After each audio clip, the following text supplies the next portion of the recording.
All right, it's party time. What? How's it going? There we go. I was like, what camera? Camera, please.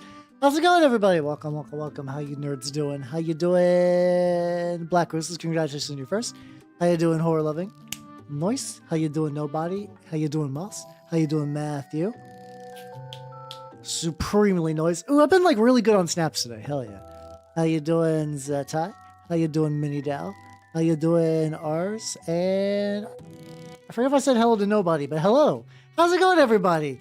It's weird saying rare because my schedule flip-flops enough for like the individual days that some things are a little different than usual.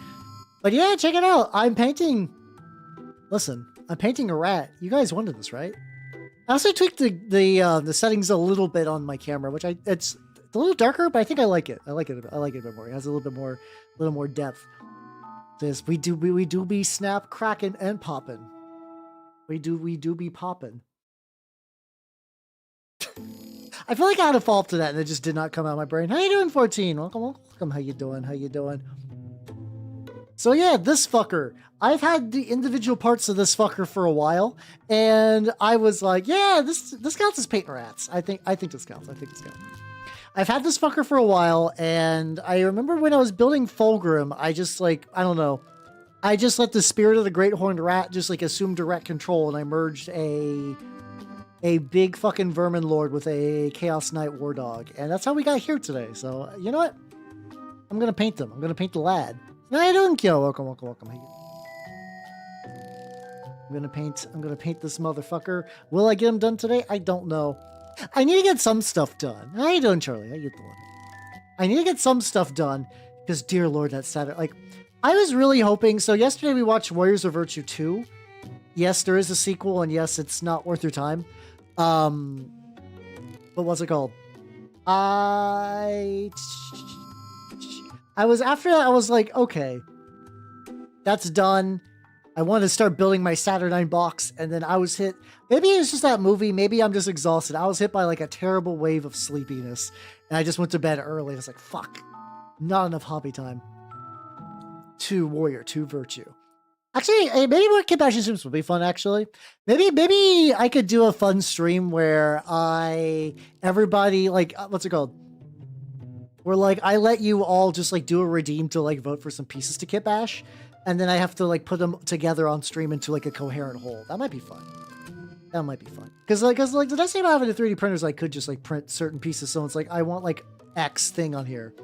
I could probably make that happen. You know, listen, sometimes craft day is building a model, sometimes craft day is doing laundry. It do be like that. I had to do that on Mondays. Like, I feel ya. Because I was originally last Friday, was like, I'm gonna go get my laundry done.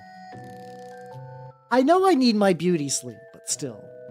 Yeah, I think, let me write that down. I think that would be a good stream idea, but it definitely needs to be like because I need to collect the bits in advance. I mean, I guess I could do like a grab bag smorgasbord of like whatever the fuck I have.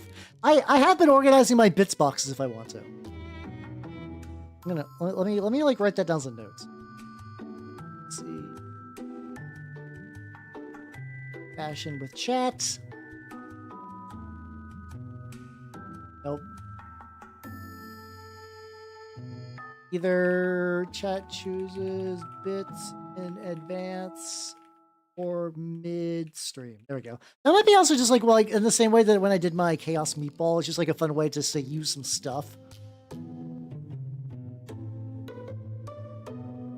I mean, to be fair, there's a bunch of ways people have kit bashed Armingers to look fucking buck wild. Usually I find that weirdly enough that like once you start getting into alternate legs, that's where the real secret sauce is. Because like Arbingers have like a pretty recognizable body that people like, but like once you really start getting them, like, okay, they got like crab legs now. It really elevates it. Like I gave my guy Verminlord legs, and like look how like he reads as a knight, but still feels very alien and different. I think that's where I've also seen like. Oh, also speaking about robots too. How you doing, Oni? Welcome, welcome, welcome. I saw that there's apparently a Kickstarter. Oh God, there's so many Kickstarters lately. Or it was that like Diesel and Steel or whatever, Iron and Steel, Iron and Blood. It's like a Diesel punk mech game that's been around for a while. How you doing, Matthew? Welcome. I mean, I feel like the guy's been making stuff for it for a while. I think this is the first time a Kickstarter's manifested with a game, and the game looks pretty neat. It's apparently a lot like Titanicus, where you have like a full little dashboard and you like reallocate like damage and stuff to it in real time. I'm tempted. I don't know. The early bird tier is like 75 on that. You get a bunch of mechs I could use for other stuff. Giant octopus. Yeah. Oh, I did like that giant octopus when you showed that. I would need to see what the carnival scene. I know some people have played it at my shop because we did have a whole carnival like display, and I don't know what happens to that. Like, I don't know where the players are for that. Yeah, no, same. I'm definitely I don't know. As of late, I've been really big on the like, I cannot let anything sit. If I let anything sit, it just doesn't get done. How you doing? How you doing, son? Welcome. How you doing? How you doing? Yeah, I've seen yeah, Doomcrawler seems to be sort of the big one. I've also seen a lot of War Dogs in particular use the legs just to change it up, just to make them sort of like quadrupedal. That's also a pretty nice look as well. You got some options. You got some options. I'm doing pretty good. Like I said, I'm a little bummed yesterday. I fell asleep basically immediately after movie night, so I did not get to do all the craft that I wanted to do. Because, dear God, the Saturnine box has so many fucking... Like, I was looking up the Saturnine, I was looking at the Saturnine Dreadnought by itself, and that thing is so many pages. So many fucking pages, and I'm like, oh boy. I want to get you done because you are the cool big centerpiece. And I would very much like to have that guy done, but like, man, it's gonna... It'll definitely need to be a thing in a bit. Yeah, I think it's also because, like, you're not wrong, 14. I also just think it is because AdMech is the source of the, like, primo quality robot-sized crab legs. Like, if you want the big crab legs, you're gonna have to go with AdMech parts. And that's cool. Like, you know, it looks cool. And then the thing is, I don't even think that's that big of a deal. Considering that, like, how much, like, you know, like, the AdMech has their own, like, in-house night households. And they are the ones that make them. So it's really not even that weird that, like, oh yeah, no, they would cross the streams a little bit. Just a little bit. Oh, just 3D print a whole crab. Or you can just get like one of those like cheapo like rubber crabs you sometimes see. I see those like rubber animal toys at various like craft shops and stuff. And I know that people who are like really elite into kit bashing, those are the people who are like, ooh, I'm gonna turn that into a whole thing. Like the mold guy that I really like his stuff. The Ginger Gimp ever? Not really, no. So for context, in Warriors of Virtue 2, they basically tried to almost make it what felt like a Wushu pilot for like a kind of like a Power Rangers type of thing where it's like, well, it's about this level of production value and acting and whatnot, but instead of like, you know, Transformers and Megazords and stuff like that, instead of like Megazords and Power Rangers and cool gadgets, it's just like white kids spinning in the air. But, you know, it'd be like that sometimes, but like, as a movie, it was really disappointing, especially because the first one wasn't great, but the villain was just such a bastard that it really elevated the whole thing, and the new guy was fine. The new guy's kind of what I expected the first movie to be like. Except I was not expecting him to have a soul patch. A villain with a soul patch is just such a weird choice in a... what is ostensibly like a karate movie, yeah. We'll sell... ooh, oh, there we go. Oh, I should do that. I should make Wolfpack my beloved. What? Once again, my favorite Evangelion design is a fucking anima design. No, really, there's a lot of like kit bashers that use random garbo children's toys for kit bashes. There's like, and like not even counting for like the animals. There's so many orc vehicles that were like a Tonka truck at one point in their lives. It just you just take a Tonka truck and you just slap like a boatload of just like gubbins to it, and like bam, you got an orc vehicle for like half the price. How you doing, Elman? How you doing? I don't know. Do you find the answer? I don't know. I did not have a follow-up for that. How you doing though? How you doing? Horns of Discord yesterday. Wait. What is the Horns of Discord? Not that. You had every... oh my... how much... I was gonna say, how much did that set you back? I've never gotten, like, there is, like, a dark thought that's like, what if I just bought, like, a whole paint series? But the problem is that, like, every time that's, like, $300 some. If you want to just go, like, ape shit, I don't think that's even a bad way. Every time I just consider, I'm just like, oh, God, no, that's too much. That's too much. Your dollar store army. Yeah.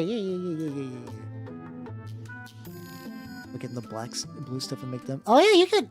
Honestly, that would be a pretty good idea. Just like a big, thick, chunky hull, but you give it some, like, robot arms and legs. I think I could easily see that working. Oh my God. Holy shit.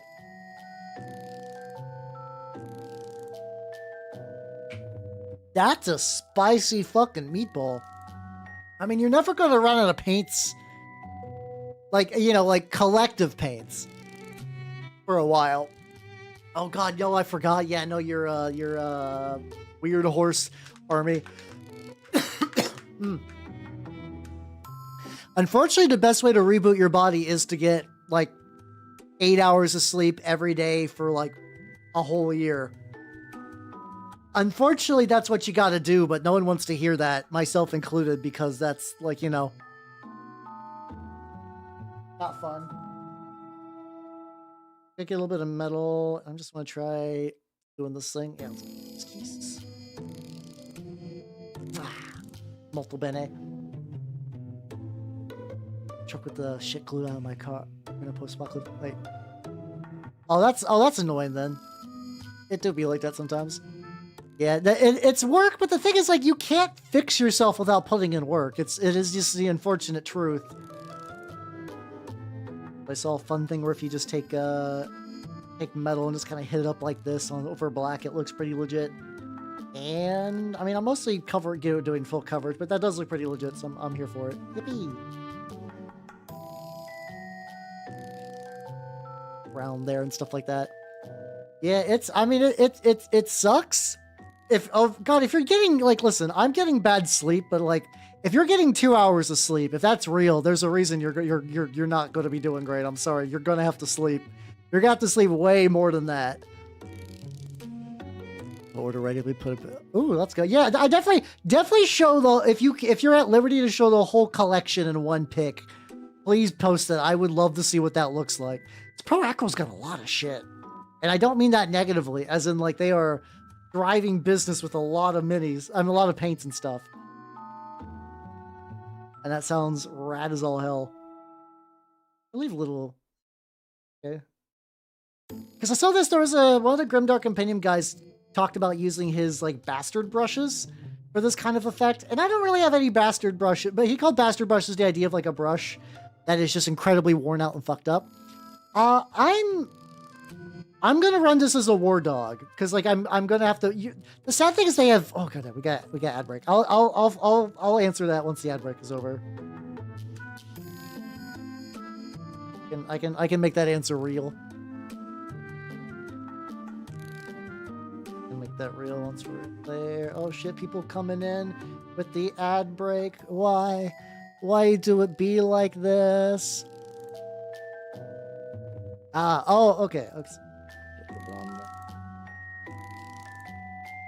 Oh, it's 2 hours in sleep. That's still a lot of time in the shower, though. That, like, if you're doing 2 hours in the shower, how's your water bill? That feels like a lot. Oh, yeah, that's how you doing, Dad's old shop. How you doing? Yeah, I don't know a huge amount about BattleTech, but that's the one that's haunted, right? There's a Marauder that's haunted and kind of has kind of like a weird teeth motif. I did the little bits I know about that one seems really, really rad. So yeah, I'm going to be running this as just a war dog because unfortunately they have, like, pretty radically different base sizes and there's not, like, a good way to merge them. The base size over a thing I wanted.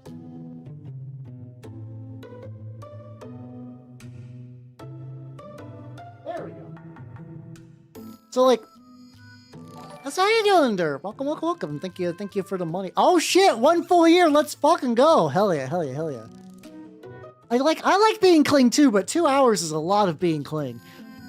So, like, check this out. So this is the base for a war dog, and this is the base for a Verminlord. It's like they're designed just to kind of be fucked up. Like there's not like I could technically, like, magnetize a small core and maybe move them. I don't think it's worth it. I don't think it's worth it for this case, so I'm just letting it fly. I'm just letting it fly. Tired. No, that's a mood. That was a mood. I was literally just talking about how I got hit by like the crazy sleep yesterday. I did manage to like open up the Saturn box and also just like a lot of tokens in there. I was kind of surprised. I was clipping out a bunch of tokens for that thing. Love that. But yeah, this is just incredibly damp. Oh god. I'm not quite sure yet. Right now I'm probably gonna do some tarnished metal. I'm just sort of hitting up the areas that I think are going to be like actually like just gunmetal with this sort of setup. And then I'll probably go back and do a little bit of tweaking for some of the other stuff. It's the sleep of death. So are those tubes going to be flush? Yes, I believe so. So this has been kit bashed a lot. So it's got like a bunch of... so this is my first experiment with sprue goo. You can see where it's like this little ridge was caused by using like super glue and sodium bicarbonate, which makes like a really tight bond. And I covered that with sprue goo. And it looked really nice. It was nice. Sprue goo has been a lot of fun. I'm still getting used to its properties, but I wish to use it basically a huge amount now. It's really, really fun. Yeah. It kept it for like, I dropped this fucker. Spoilers. If you're like, that's why this is chipped and this got knocked loose because I dropped it when I was priming it. It fell off the priming stick and just hit the ground hard, but nothing else broke. Hey, so the bond do be strong. It do be strong bonded, which is nice.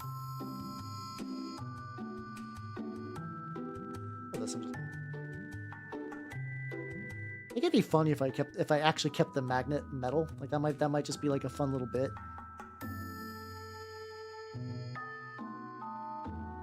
There we go. There. Yeah, that's like oh, also one of the claws got chipped off too. Like it was nothing bad that I was like, I can't paint this project tomorrow. It was more like, well, we got some structural damage. Yeehaw.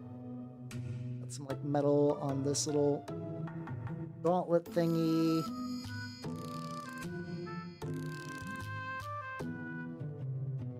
There we go. It's everything but the flag with scratch out. Oh hell yeah, let's go. Scratch building's a lot of fun. I should do more scratch building stuff. That you, buddy. Oh yeah, that's metal, but I want to make that like the same color as the back armor. Oh yeah, I remember what I want to do. Did you make it thick or thin? So this is the first time I've ever made sprue goo, so mine was thick. Hey dude, Yori, how you doing? Hold on. Nice, there we go. I had the why? But did that combination of words summon you? How you doing, nerd? How you doing? But yeah, I made sprue goo for the first time, and like it was like pretty good. But I was following somebody else's recipe where they were talking about just like the amount in the container. I see. You were just waiting for the right opportunity. Not a hodo. Whereas they were like, yeah, they like put it up to here on like one of those like Tamiya extra thin containers. I was like, okay. And I think it just like, because it was my first time, it just looked different. So I was just like, yeah, this feels like probably enough. But like, it's not too bad though. Like it's still workable. What if it was Hal's extra thin goo? Please critical. God. But yeah, so like right now it's stupid thick, but I can always just put more airbrush thinner in there just to kind of like really thin it out. So I'm not super worried or anything. Flash. Right now I'm just kind of like shaping up colors right now.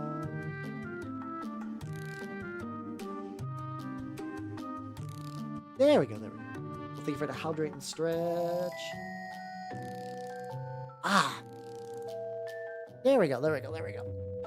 Yeah, I'm like, no. There's like, I don't know if Vtuber, there was like a very small trend with some Vtubers I knew where like it was like one of those like kind of like subathon punishment things where it was, you like, so there, you can buy water thickener because there are people that have like a medical issue I don't know if it's like a permanent thing or just like a temporary thing where like swallowing is actively hard for like just liquids. So they have to thicken it.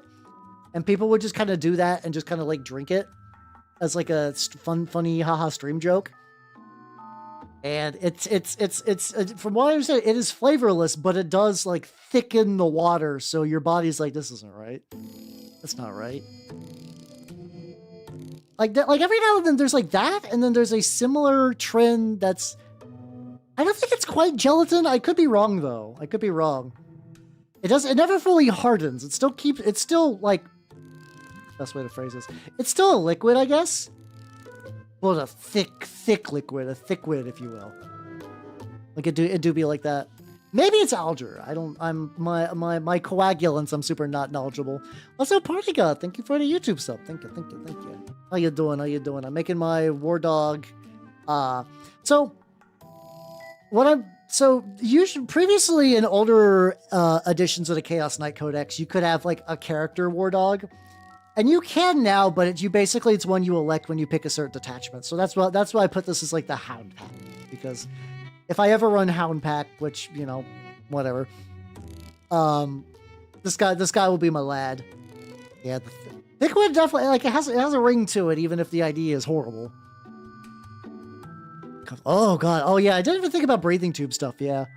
Also, did I give you hello if I did not? Yeah, ice cubes you gotta be careful too, because if you bite those too much, A, you're suffering from anemia, and B, that shit will fuck up your teeth. The amount of people who don't realize how badly that chewing ice cubes fucks up their teeth is really surprising. Like, oh, it's like, no, I'm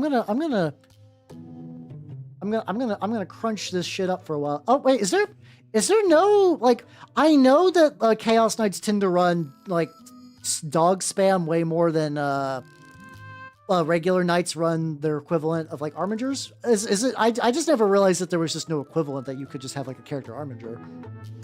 Really, that's interesting to know. Yeah. Hard crystals are hard. I know, right? It's surprising for sure.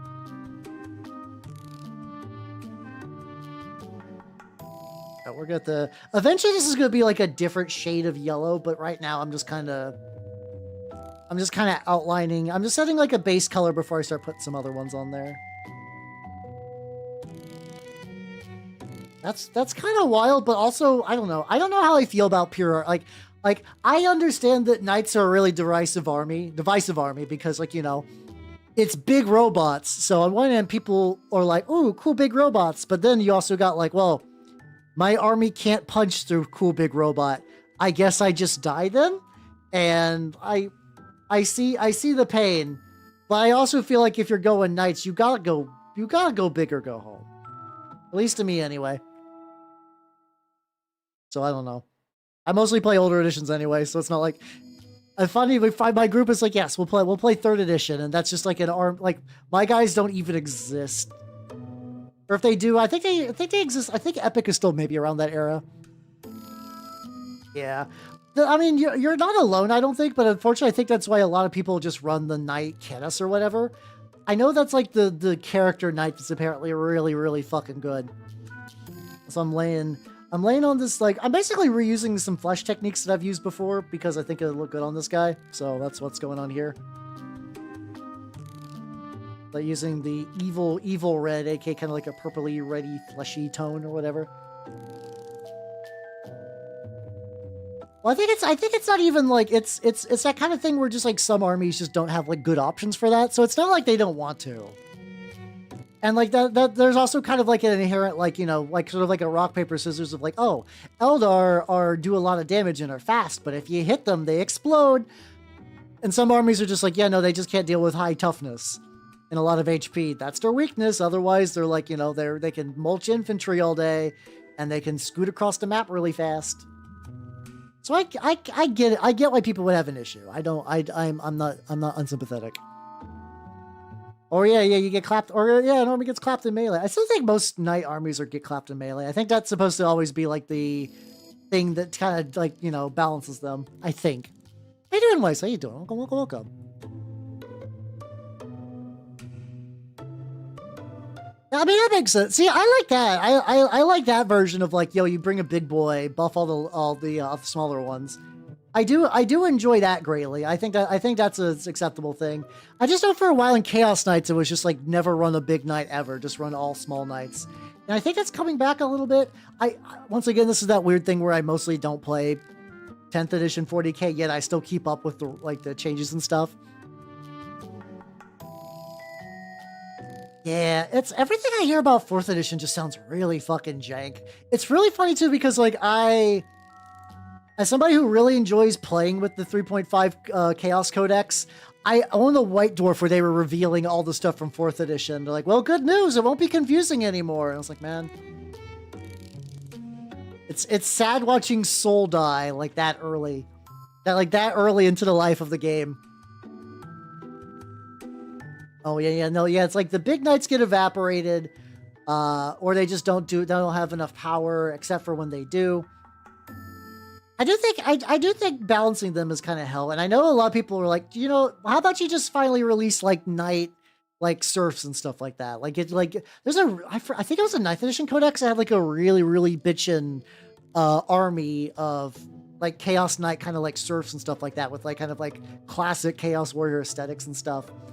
But also, like, I think that's just a hard sell because for a lot of people, the idea that, like, you could, like, and the reason I have so many knights is because with the Squid's discounts, I think I'm just gonna pick Flash, fuck it. With the Squid's discounts, all my knights basically cost me, like, $500 in 2 separate increments. Like, maybe if I wanted to pick up another knight, like, if, sometimes somebody will just, like, sell a knight to my stop at, like, if somebody comes in, they're like, oh, I don't want this knight anymore, they'll sell it for, like, 100. Okay, so yeah, so they keep teasing. I guess the implication is you're supposed to replicate that. I mean, Imperials could do that with, like, I guess you could do an Arbites attachment and just kind of fluff them up, I guess. I'm not particularly sure. Once again, I'm not really much of a loyalist guy, so I don't know what goes on there, but I can see that logistically making sense, kind of. Oh, also, these tubes are, like, I think they're, like, called? I think they're like wire tubing that I had covered in sprue goo. So they got like a fleshy kind of ridge to it, which is nice. Yeah, so basically what I'm doing is I am painting this like weird hybrid Verminlord war dog. Just for fun, really. Like, I like painting knights, and currently my knights are sort of like feature complete if I ever do get around to running them someday. How you doing, Turtle Sages? How you doing? Welcome. So it's like I think I would still like a third big boy. Like I don't have a third big boy yet. I have two large lads and just like a bunch of war dogs. So like I could make it work, but I think I would maybe like another like a larger one someday. Yeah, that's true. The cultist one. Yeah. I forgot about that one, actually. Yeah. No, fair point. I also greatly enjoyed during that very short time when that was legal, where you could eat your opponent's cultists. That felt like that was definitely an oversight, but it felt like an older style rule where it's just like, well, shenanigans. I personally think they should have kept it, but like they won't. They won't. That's, fun, other war games got the fun rule, so it'd be like that sometimes. Ooh, oh, that does sound pretty rad. I will say I've been enjoying more, seeing like really weird niche kind of like guard regiments and stuff like that. So I'm reading Cult of the Spiral Dawn right now because I must read every Peter Favarelli book, and they have these guys like the Vostoyan. No, they're not Vostoyans, because I know what Vostoyans are. These are like the something black flags, and they're really, really rad.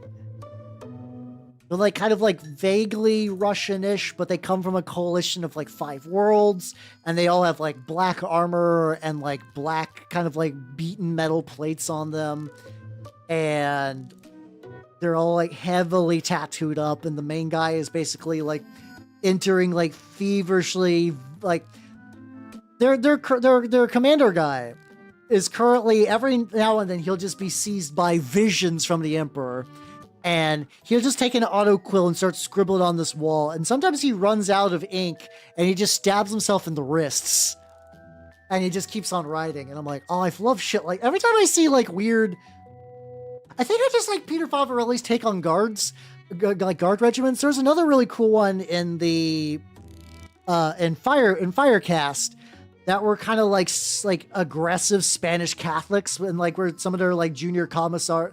They had like a bunch of junior commissars in their ranks, and those people had like metal filed teeth and stuff like that.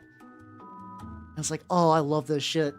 I kind of really like that more. Like, I do somewhat enjoy these are ex-historical army but in Warhams, but I think I really like this kind of shit where it's like not as overt. Like, this is not like, oh, this is Rambo in Warhams. This is taking a lot of real world influence, but you kind of like really mixing it in there.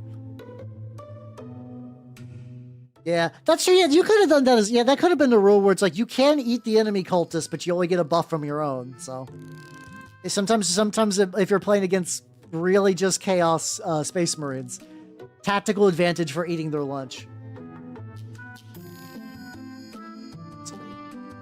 So many layers of this purple. Usually my knights are following the same colors as my Death Guard schemes, which are like purple and red. No, I'm sorry, purple and yellow. But I'm also, for this guy in particular, the flesh is going to eventually be sort of like a different color, where this is sort of just like a purple, like, undercoat, I guess. Bit of stuff. Cloak's really bendy. Ugh. Sip. Ah. Well, like, that's the kind of stuff that, like, if I ever got guard and I needed to, like, find some way to make it fun for me, I didn't get to see the friend who was, last time I talked to him, was in the process of building 3rd edition guard. And he was talking about how he needed 250 units. Like 250 models for the table. And I'm like, oh god. I play Chaos Space Marines in that, and there's like so much less that you gotta bring. Well, I think unfortunately, and I see where his brain is going, the idea of penal conscripts is a lot of fun. Like, I'm just saying the word penal conscripts, and everyone's like, yeah, you guys get it, right? You guys get the joy of sending idiots with bomb collars strapped to them. And that sounds like fun until you realize that, like, oh yeah, no, I gotta make those. I gotta make those real. Oh, that's way too thin. Orb that a little bit. There we go. So I'm hoping he doesn't like burn out, lose his mind. Yeah. Oh god. Yeah. There's a like I will say, like, I really like the flexibility of the Chaos Knights. The platoon, like, every time I look at shit, like, this is like, this unit is actually like 50 models. And then you have to do all their war gear and whatnot. And even like a lot of the HQs are like, JK, this is actually like a bajillion guys. I'm like, this sounds rad, but also like hell. This looks bonkers. And the funny thing is, like, as somebody who has not really played a huge amount of 3rd edition, every time I look at that, I'm like, is this good? Like, I know the usual adage of, like, if you throw enough D6s at the problem, it'll finish itself off. And I feel like 200, I don't know how much my Chaos Space Marines would survive against 200 some D6s. I guess we'd find out. How you doing, Jay? How you doing? Welcome.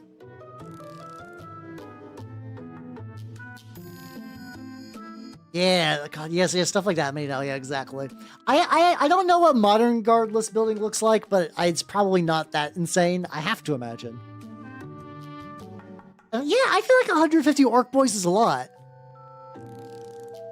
No, so you're not weird, because I would do the same. Like, I would definitely lean more into like the kind of like armored divisions, because I think that sounds fun, and also I feel like that would be like way more reasonable. Also, this is armature wire and Tommy a putty for the tail, which I think turned out pretty good. Not working. Is that like a good not working or bad not working? I'm guessing bad because you said oops. Hopefully financially you'll be fine. Hopefully that's not like a crippling thing. You're going big brick. Yeah, also, yeah, it is Orktober. I don't have any orcs that I'm planning on working on, unless I find any at the shop. I would mind maybe do, like, I don't think I want to get, like, lost in the sauce, but if there's, like, you know, maybe like a fun walker or something like that. Maybe. Maybe. It's fun. You know, stuff on this bad boy, because it's going to take a while to dry. Oh, yeah, you got leg plates. I can work on them. Tally ho, Jesus Christ. Okay, that was one of the few ones that got me. No, that one got that. But yeah, I learned very quickly playing that Noise Marines kind of fuck in 3rd edition, because you got the option for like cracking tanks with like single frequency, and then you got that variable frequency to do more. Yeah, I'm kind of at that same thing where it's like orcs are cool, and I have a squigoth that I feel like I should do something with. Even though I know the squigoth is legend, like, you know, I just feel like owning a squigoth means that I should give him like a buddy. You know what? Maybe that's the thing. When I was talking about earlier about a kit bash stream, maybe what I gotta do is be like, okay, for 1 full week, I'm gonna let people suggest like one piece, and then after the entire thing is done, I build an orc vehicle. But also I need to use a not Warhammer plastic model kit for the base. I really lucked out for my squigoth, where I got it used and my shop was like, we don't know if this is real or not, so we're gonna sell it to you for like $50. And as far as I can tell, it is. It doesn't have the tusks, like the side mouth tusks, which is fine because I basically painted those up like big, like anole cheeks. Like if you know, like those lizards are like, mwah. Like it made sense for that to work. So it wasn't the worst for that. Yeah, I think that's always a tricky thing too. For like, I think you're not alone. There's a lot of people that are like, oh, orcs are the best army for kit bashing. This way, boys. Oh, that's a fucking rad shop. Hell yeah. Let's get them free, lads. I think orcs are sometimes that army. You're like, I'm gonna kit bash everything, and I'm gonna be the coolest orc guy who ever lived. And you're like, oh god, no. Like, I enjoy kit bashing a lot, but you know, if you go in like too deep without a plan, it's probably just like ungodly overwhelming. Yeah. For someone's orc collection. Wait, so you traded your orcs for fetch lands, or you traded your fetch lands for orcs? Either direction, that wouldn't be like the worst. Weird, my music stopped. Shut up. Let me fix that real quick.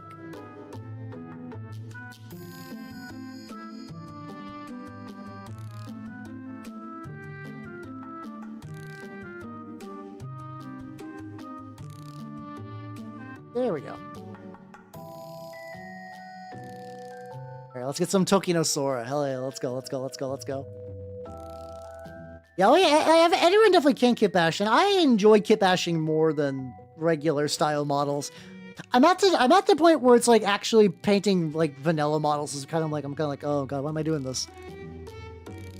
Yeah, I thought sleek kit bashes are definitely a whole other thing. I mean, I purposely paint like horrible, gribbly dude armies because I enjoy that. But definitely none of my kit bashes are like kit bashing like a high elf general is something that I don't know if I could do. Now, if you want me to like kit bash like a fucked up lad, I can do that shit all day. UK, huh? That's interesting. Did he like eventually like mail you stuff back? Like, how did the shipping on that work? I'm very curious. That's what I do. But eventually reach the point where I need to like let him sit down so I could start working on like let him dry a little bit. Hey, go ahead and get the cloak then.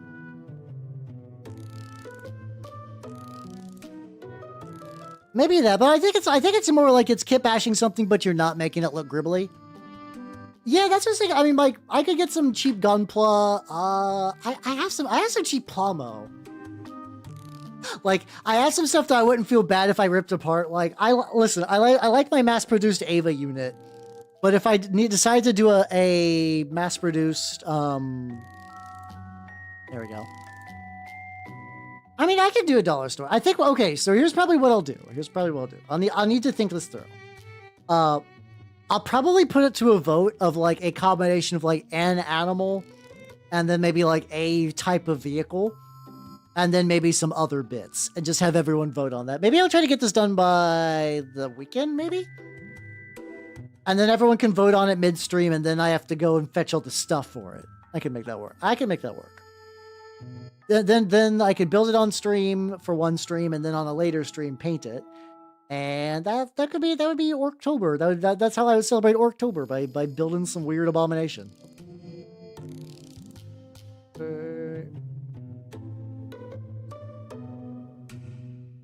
Snap kits. I can see that. Oh yeah, there's like a bunch. Like I have a shop that sells like Tamiya model kits, and like if I were to get like old cheap shitty Star Wars bullshit, like I could get that as well. Actually sourcing the models is not the hard part, weirdly enough. It's probably just figuring out like what would be a good way to do. Because I want this to be, if I do this, it's going to be a participation thing. I just need to figure out the mechanism for like, how does everyone vote on an animal? Oh yeah, I forgot about Inktober. There's a lot of these like themed like crafting months. I know the Orktober is kind of a bit, I guess. Like it's just mostly jokes, but yeah, there's Inktober. NaNoWriMo's next month, I believe. I've tried to do NaNoWriMo like 3 or 4 times over the course of my life. October. Oh god, I forgot that's like a real thing and not just like a joke people make online. So yeah. I figured I'd keep it. Yeah, random plastic and random craft supplies. Yeah, something like that would work. Yeah, I got some options. Like I said, it's for me, it's just figure out how to like vote, I guess. Did it? I know it's a thing, and I know like you technically don't need like a whole organization. I didn't realize that the whole like there was a whole like organization behind it that like just got bankrupted. That's also like one of those things that like unfortunately, if you told me that like yeah, because it was like run by like volunteers, that there was some like weird like corruption scandal or like somebody fucked somebody that they shouldn't have, like someone cheated on someone's wife. And then it just exploded. I could also see that. Get bash yourself. Oh, the biggest. I gotta figure out I want to do like a small little Halloween costume change. I don't know what yet. I have kind of an idea. Yeah. Oh god. Yeah. The scratch building train's been fun. Like it's nice seeing that in the older G-Dub stuff. All right. So this is gonna be the flesh cloak. Maybe if I do... Okay, I got my beige red. Maybe if I do like 1 drop beige red, 2 drops the evil red, and start layering that on for the skin. Like just get some paint on. One big ass drop.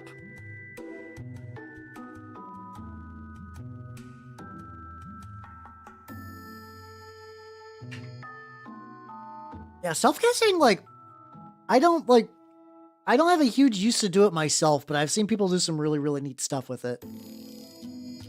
Like, I know, like, Trent Miscast just made, like, a whole bunch of, like, teeth? Like, gigantic teeth that he can use, like, glow-in-the-dark, like, self-pour resin to sort of fill out and use for a big terrain piece. I was like, oh, that's cool. Oh, yeah, no, okay, this mix is good. Also, like, weirdly, like, creamsicle colored. Like, or, like, not creamsicle, fucking... So this is me trying just to like start layering on some of the flesh, and it's smoothie. This is a smoothie colored like undertone for the flesh. It's pretty great. Delicious smoothie flesh. The great horned brat. I almost said great horned brat, which is a very different mood than the great horned rat. That's not good, actually, but that's fine. So many little angles. I'm still gonna use this like bigger brush till I decide I want to get into the lumps. Great horn Hackos Bales.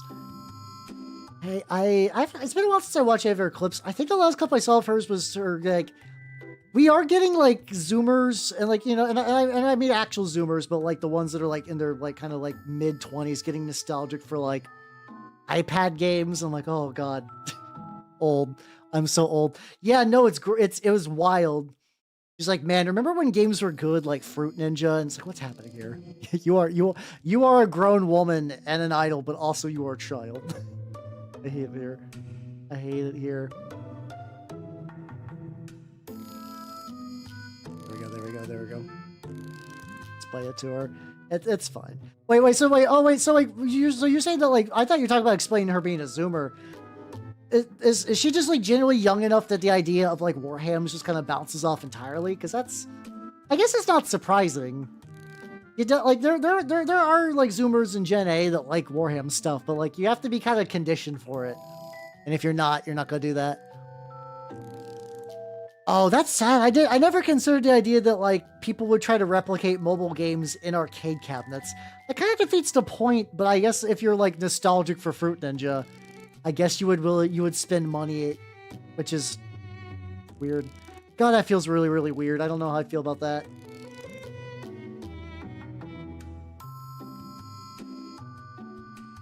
Zoomer, the fact has gray hairs. Oh God, yeah, no, yeah, you're part of the problem. Bring it into Zoomers. No, you're fine. I could see that being buck wild. It's just that usual thing that, like, I continue to find, like, the internet I recognize changing over the years, and, like, in a way that I'm like, oh no. It is funny, just seeing the way, like, different places. So there's apparently, like, I don't know, I was bored and I was just, like, browsing the internet. So somebody was making a complaint about how, like, in Magic the Gathering, that what's it called? How Magic the Gathering is just focused on tailoring toward commander people. And people who used to be part of the competitive scene are kind of, like, rightfully upset about it. And somebody just made an analogy of calling, like, saying that, like, you had a restaurant that changed all of its stuff just to make slop for pigs. And that when you try to go online to complain about it, all the pigs show up just to dogpile on you and say, like, it's not your game anymore, or, like, why are you complaining? It's only a card game. And it's like, it's kind of buck wild how many people are, like, genuinely, like, honest to God, truly upset that someone called them a pig getting slopped on the internet. And I'm like, oh my God, yeah, no, this is for me just, like, another way of just, like, there's like, you know, you, like, and I mean this probably, like, I'm glad these people don't get death threats, but having grown up on the internet where you would get called horrible shit all the time, the idea of having, like, a indignant, like fit because someone compared a thing you like to a pig getting slopped, sets you off is, like, very, very, like, weak. It feels bananas. Oh God. Oh yeah, a lot of people's first, like, oh yeah, I remember my first Pokemon. It was Pokemon, like, Diamond. I was like, oh God, no. I was an OG Pokemon Blue person during Pokemania, so I feel ya.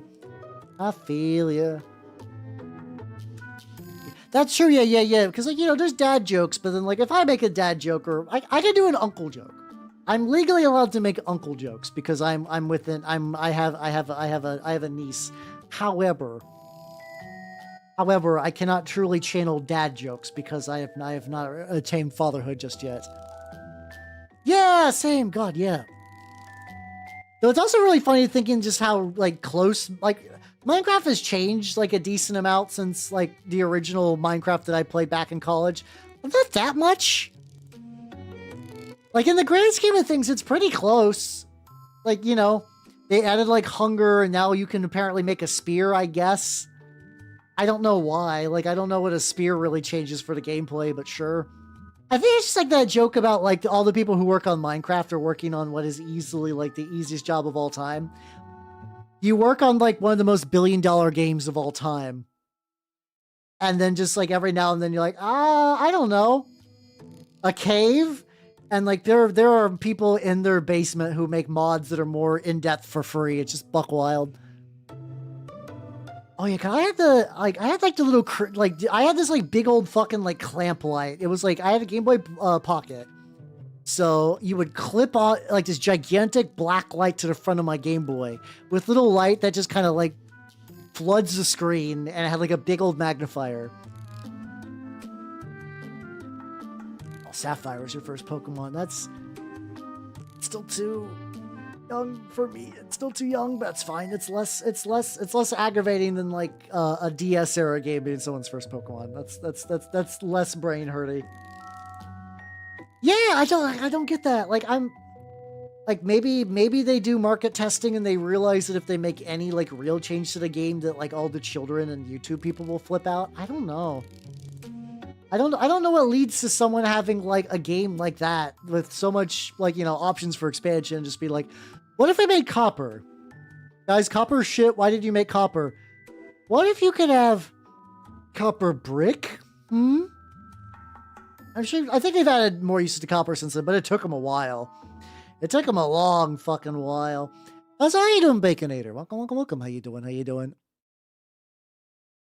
When I was your age, your mom had to buy you a big clunky ass fucking light for your Game Boy Black and White, and also your Game Boy Black and White. Your lights also needed their own AA batteries, and if your lights went off, and then you just couldn't play your Game Boy in the dark. Like, it is that, unironically, yeah. That's not even a bit.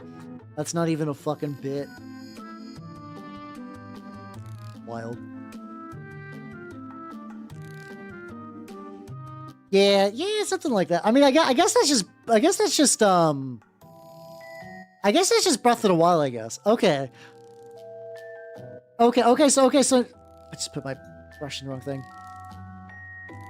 So you can get auto sorter golems. Okay, that's something now at the very least. That's new to me, but that's at least a thing. That there's an attempt of an idea there. So that's something. It's getting stupidly thinned out. I'm okay with this though. There we go. Oh god, this end of the dagger is just like really stumpy now because that one part broke off. But like it's not enough that it's like super big deal.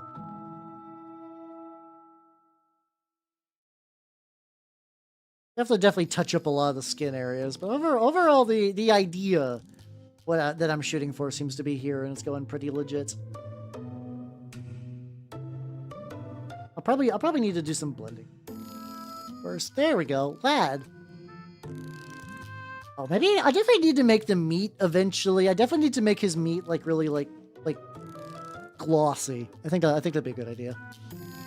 Oh yeah, I had the black and white Tetris game. I remember getting that, and I don't remember why. But for some reason, I remember receiving that game in Florida. Like, I was in Florida, and someone's like, "Oh, here you go." And I was like, "Oh, cool." And I really liked it. Because I really like video games. Yeah, that's like one of those things that I realized as soon as I said it, that I was like, I should regret this, but it doesn't. I'm beyond caring. I'm beyond caring about worrying about making his meat, rephrasing myself to avoid that. Yeah, definitely, yeah, like a slick look would be good. For sure. Yeah, I've been to Florida once. I was a wee lad. I remember getting a lemon that was this big. Someone just had like a gigantic fucking lemon tree. And like, as a child, I was like, yeah, I know lemons. They're like this big. They're small. They're small little things. And then I went to Florida, and then I learned that lemons can in fact be fucking huge for no reason. I don't know why. I don't know what type of lemon that was. It was weird because it was like not as sour. I think just because of the size. Like, I don't know if that like affected the flavor or what, but I was just like, this is strange. Everything basically like all my hard and fast rules about lemons just evaporated that day. And I'm like, anything's possible now. The world doesn't make any sense. You could just kind of do whatever now. Oh, I would like a giant lemon pig. I still gotta finish this year's lemon pig. This year's lemon pig still needs to get finished. I got 2 months. I can make that real. And I have an idea. I just need to do. I need to do so much crafting.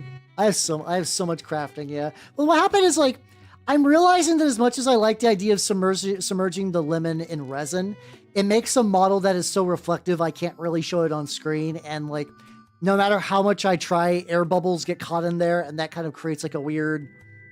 The air bubbles create like a weird effect, but also like causes it to like crack and like like stuff like that. And I just don't like it nearly as much. So how you doing, Dustman? How you doing? Welcome. Maybe. I legitimately don't know. Like, whenever I do that, those were oranges. Maybe. That's just it. They were yellow, though. So, like, maybe they were a weird orange. Who knows? Maybe someday I'll just be like, just hear just like a crack and a snap and it'll just explode. Maybe. I can't imagine the gases would be like too powerful to do anything, and they're in a different room. So that like if my lemon pig did explode, it would not ruin like my computer or anything. I guess I'll find out. I will find out someday. That's true. Maybe it was just like a freakish crossbreed. That could track. That could track. What colors? I'm debating the idea of making his fur white. What do you guys think? I think I could do like I got a stone gray base that I could use, and then I could like dry brush it white. Yeah, I mean, if a lemon stealing whore tried to go for that particular lemon that I got in Florida, she would need to hold that fucker with both hands. Like, there's no way you're one-handing that. Oh yeah, I was gonna make that metal. That's fine. It's fine. Oh yeah, I gotta get the feet too. Fuck. Also moving some of this around. Fuck. Okay. I'll let you dry a little bit. Base set. Ooh, I'll have to take a look at that later. Guess I could work on the base. There we go. I think the base, I'm gonna do the thing just to add a little bit of tarnished metal in some spots. There we go. I don't think I'm gonna make too much of it like this. There's just like a couple like little bits on the graves, maybe just bowl that. I can make that real.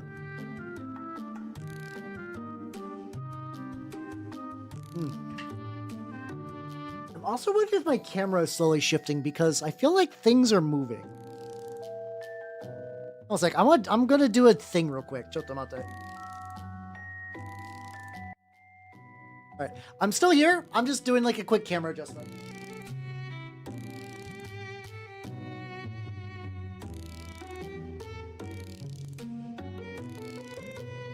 I said I'm still here. Ah, there we go. How you doing, Lotion? How you doing? Welcome. I just did like a little adjustment, but should stop. Hold on, I'm gonna do a test. There we go.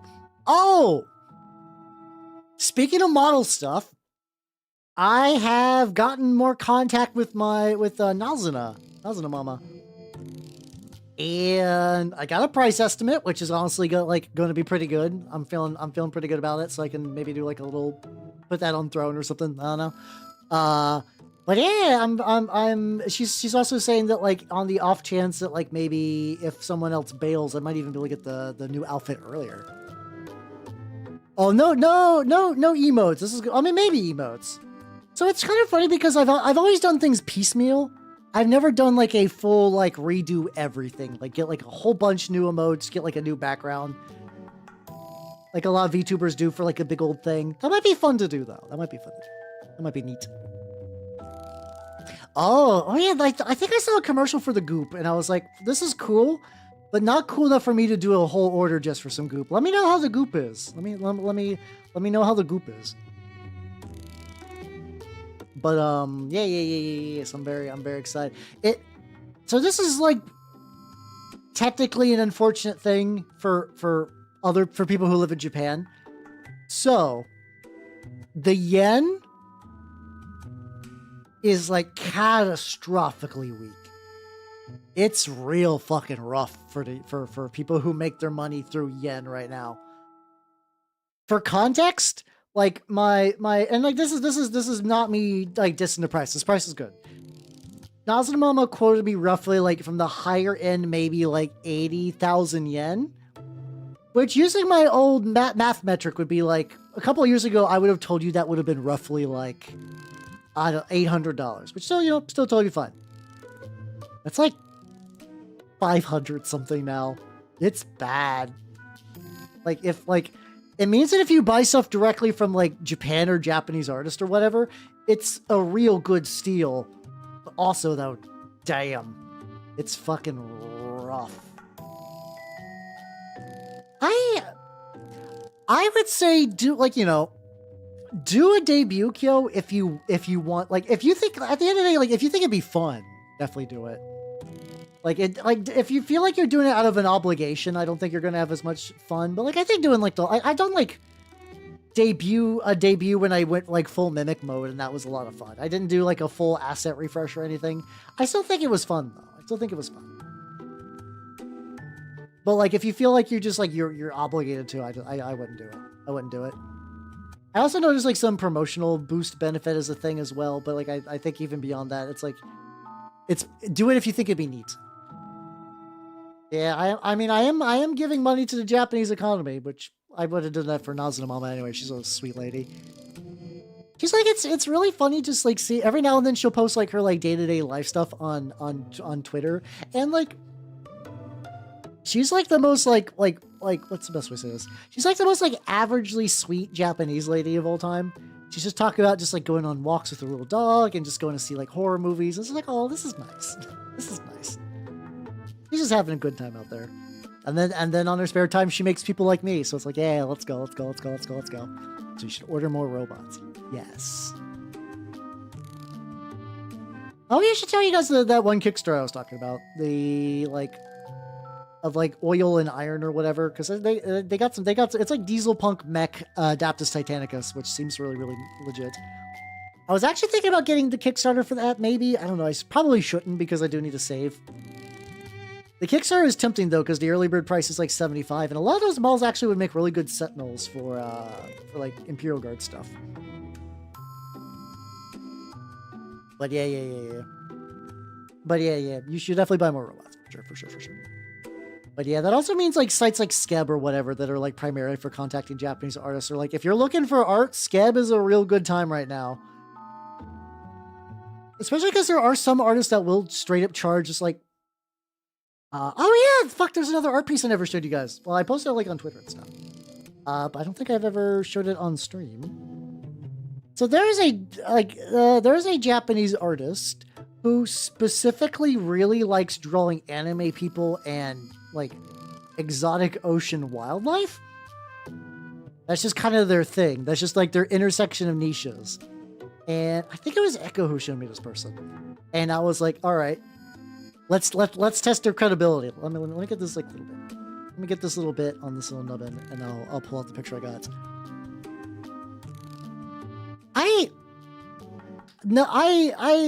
As a Western nerd, I understand the frustration, but it makes a lot of sense.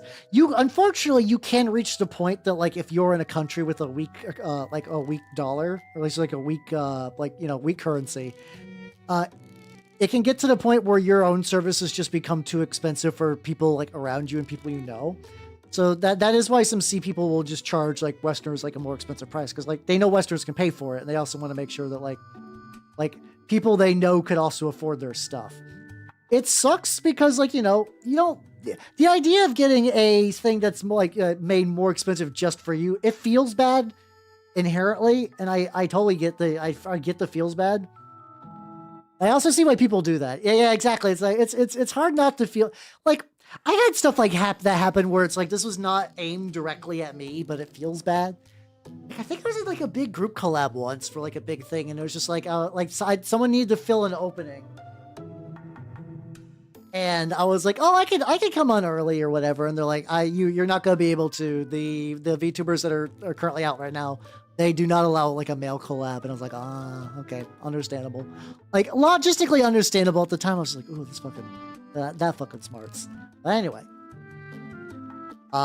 check this out. Oh God, it's gigantic. Transform, fit the screen. Yeah, check this out.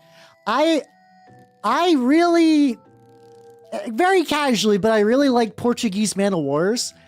They're a colonial life form that's made of like a bunch of different like little small like some subunits.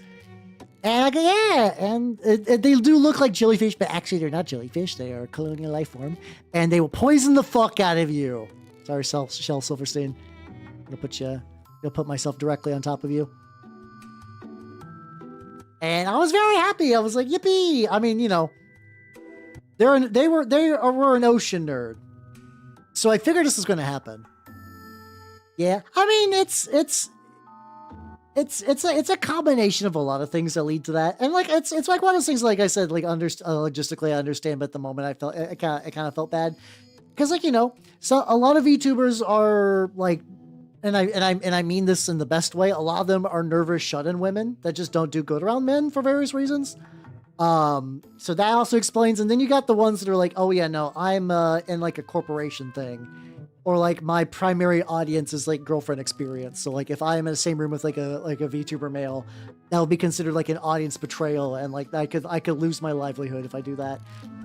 So like I get it. Once again, I understand, but it sucks. Oh yeah, they did have a man. There's some. I forgot the Man of War card does do bouncing and magic.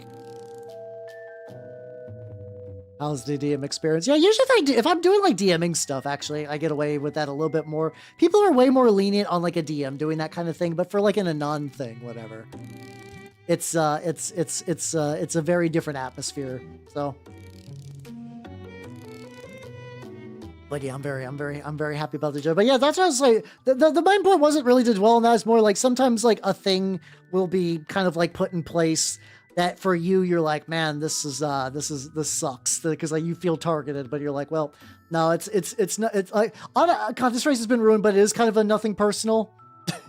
It is not a nothing personnel, but like legitimately the honest, like nothing personal without any sort of layers of memes around it.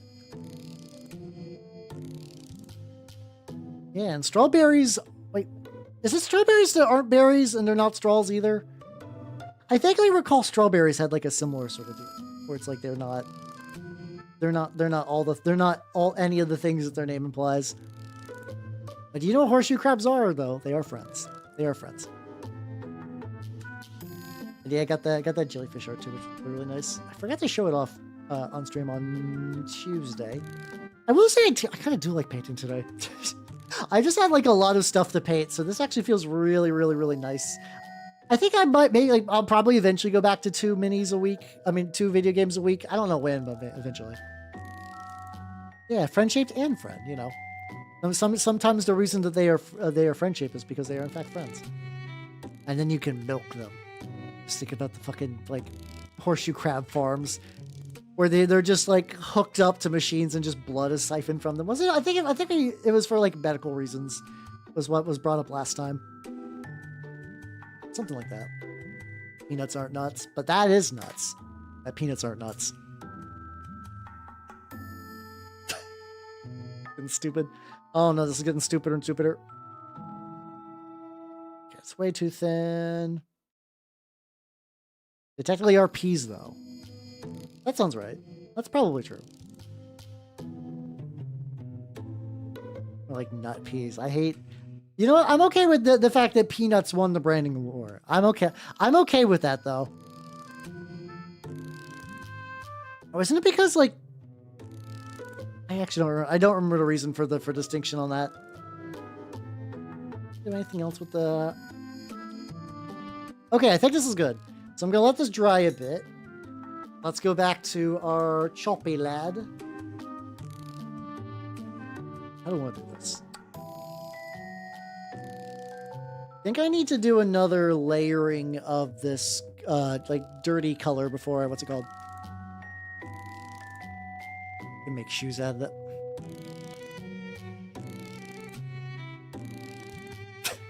Have a good night, Black Roses. Take it easy. Have yourself a good rest. Goober peas. I like goober peas so much more. Oh, why did we ever stray from goober peas? Why did we ever stray from goober peas? That's so much better. That's so much better. Like I'm hoping that's not like fake. I hope I'm not getting pranked. Because goober peas is so much better. It's just such a better name. Secondary layer. Yippee. Hell. There we go. Also, Steve, I don't think I give you a proper howdy. How you doing? I be working on the lad, and it's going reasonably. Like, this is like at the stage where it's like still very early, still coming together. Getting all the various bits, getting the yellows and whatnot. I'm gonna do some layering and then continue to work on flesh and some stuff. Will this guy get done tonight? I don't know. Probably doubt it, but whatever. We're talking about peanuts and how they're not peas or nuts, but they're legumes. But apparently they used to be called goober peas, which is assuming that that's not me getting bamboozled.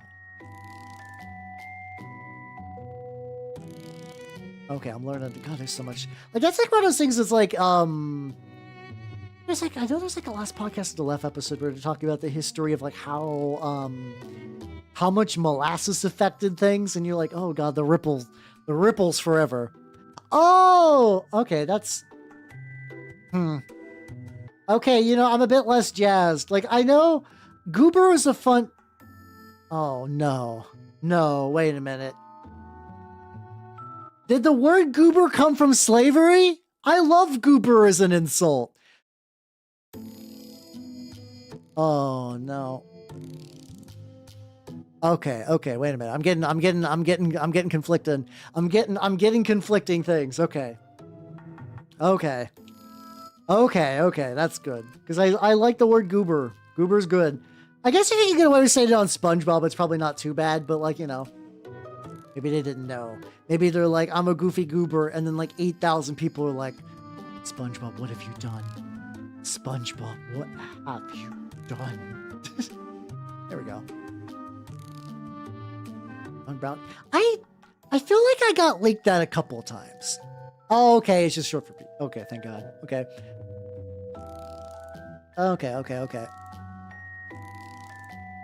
Like Pantera music in an early season? It's early.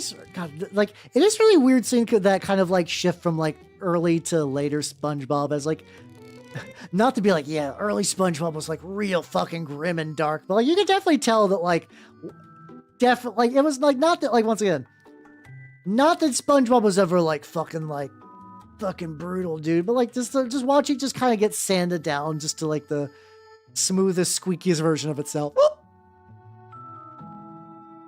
This was kind of bananas. How you doing, Lana? Welcome. I'm working on the lad. I'm working on this big lad. I guess if I made that like tarnished, and then I made this like little dagger tarnished. I'd also maybe make the little gear in the back tarnished. Okay. Probably should have put some flesh or something over that, but that's fine. Like most like most Chaos Knight players, a lot of mine are just converted regular ass mechs. So they got these, a lot of the stuff like that. And in the Grimdark Future, there's only just big half rat in yellow. Going pretty good so far though. It's going pretty good. I'm feeling reasonably spicy about this bad boy. Sip. But yeah, sorry about that. But that like John Brown Isekai, I swear, like. That was written by, like, wasn't that, like, that was, like, a web thing, right? That was, like, written by Westerners. I know there's, like, a couple of, like, these are, like, every now and then you're, like, you want to see, like, a real crazy light novel, and it was written by, like, some Westerner trying to do, like, a thing. Not that, like, Westerners can't write light novels, it's just, I feel like there's a certain amount of, like, that same thing with, like, oh, this wacky dating sim. Oh, God, that also reminds me, too. I did see recently that, so apparently like a distant relative of Colonel Sanders leaked the secret formula. I don't know how true this is necessarily. The thing that I seem to see is that this guy was like, yo, you fucks keep sexualizing my uncle. Like, and I kind of see where he, like, his like great uncle, I kind of see where he's going. How you doing, Kim-Happy? How you doing? Oh, so it's like effectively like kidney beans, kind of, yeah. But yes, apparently this guy was like, you fought like, and you're kind of like, that's a weird thing to like spill recipe bullshit too. It's like, well, if somebody made like a sexy caricature of like your like grandpa or something like that, I could see, I could see getting upset over that. I could see getting upset over that, and like who knows, like, you know, it's just like a combination of herbs. I'm not gonna try it myself yet. I don't really fry my own chicken very much. If I get the option, though, I will definitely, like, if the opportunity ever comes, I will try it and see if it's, like, pretty decent or not. Especially because KFC fucking sucks these days. It's shit. It's bad. Not that KFC was ever, like, great, mind you, but it used to be better. Everyone large chests. That sounds familiar as well.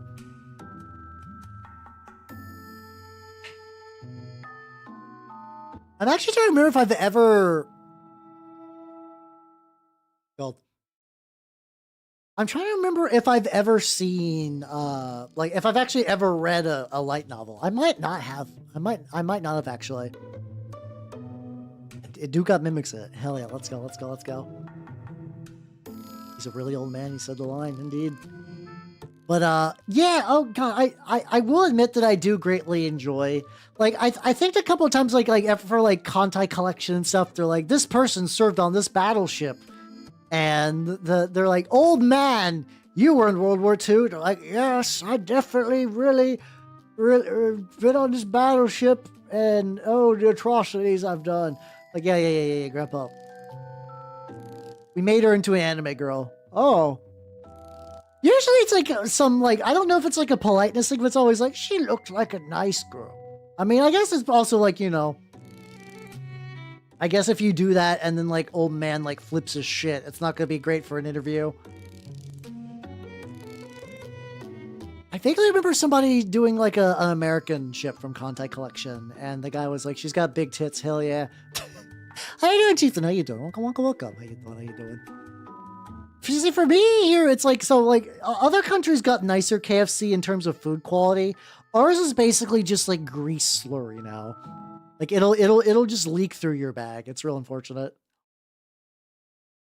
And it used to be, yeah, some big bahonga-dongaroos, some real, I saw, that was like one of those things that, like, I think Jay brought up during a stream, or maybe it was you, Matthew, and I pulled it out, like, I just, like, pulled that link out and just, like, stored it in my tabs. I was like, I'll get around to, like, looking at this later, and I did, actually. And I did remember that I did see that at one point. Except not in video format. It was like just like a Twitter post that it's like one of those that like people make like permutations of a lot of stuff like that so much that I just don't think I ever saw the original. Honga donga dingery doo, stuff like that. I don't remember the exact versions of all those, but you general idea.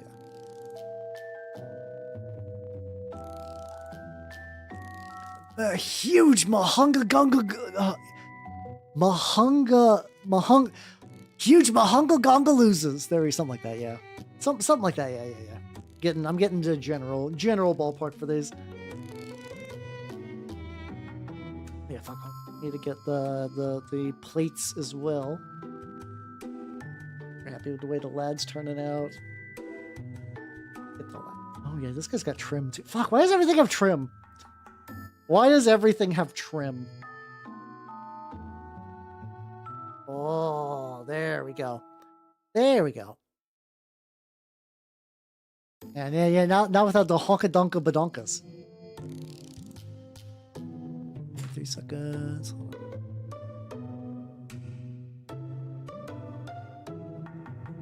Yeah, this one. This one. Yeah. That was the one I pulled up. And I'm gonna just like pull it up for later. Ah, fuck. Ad breaks! How dare ye?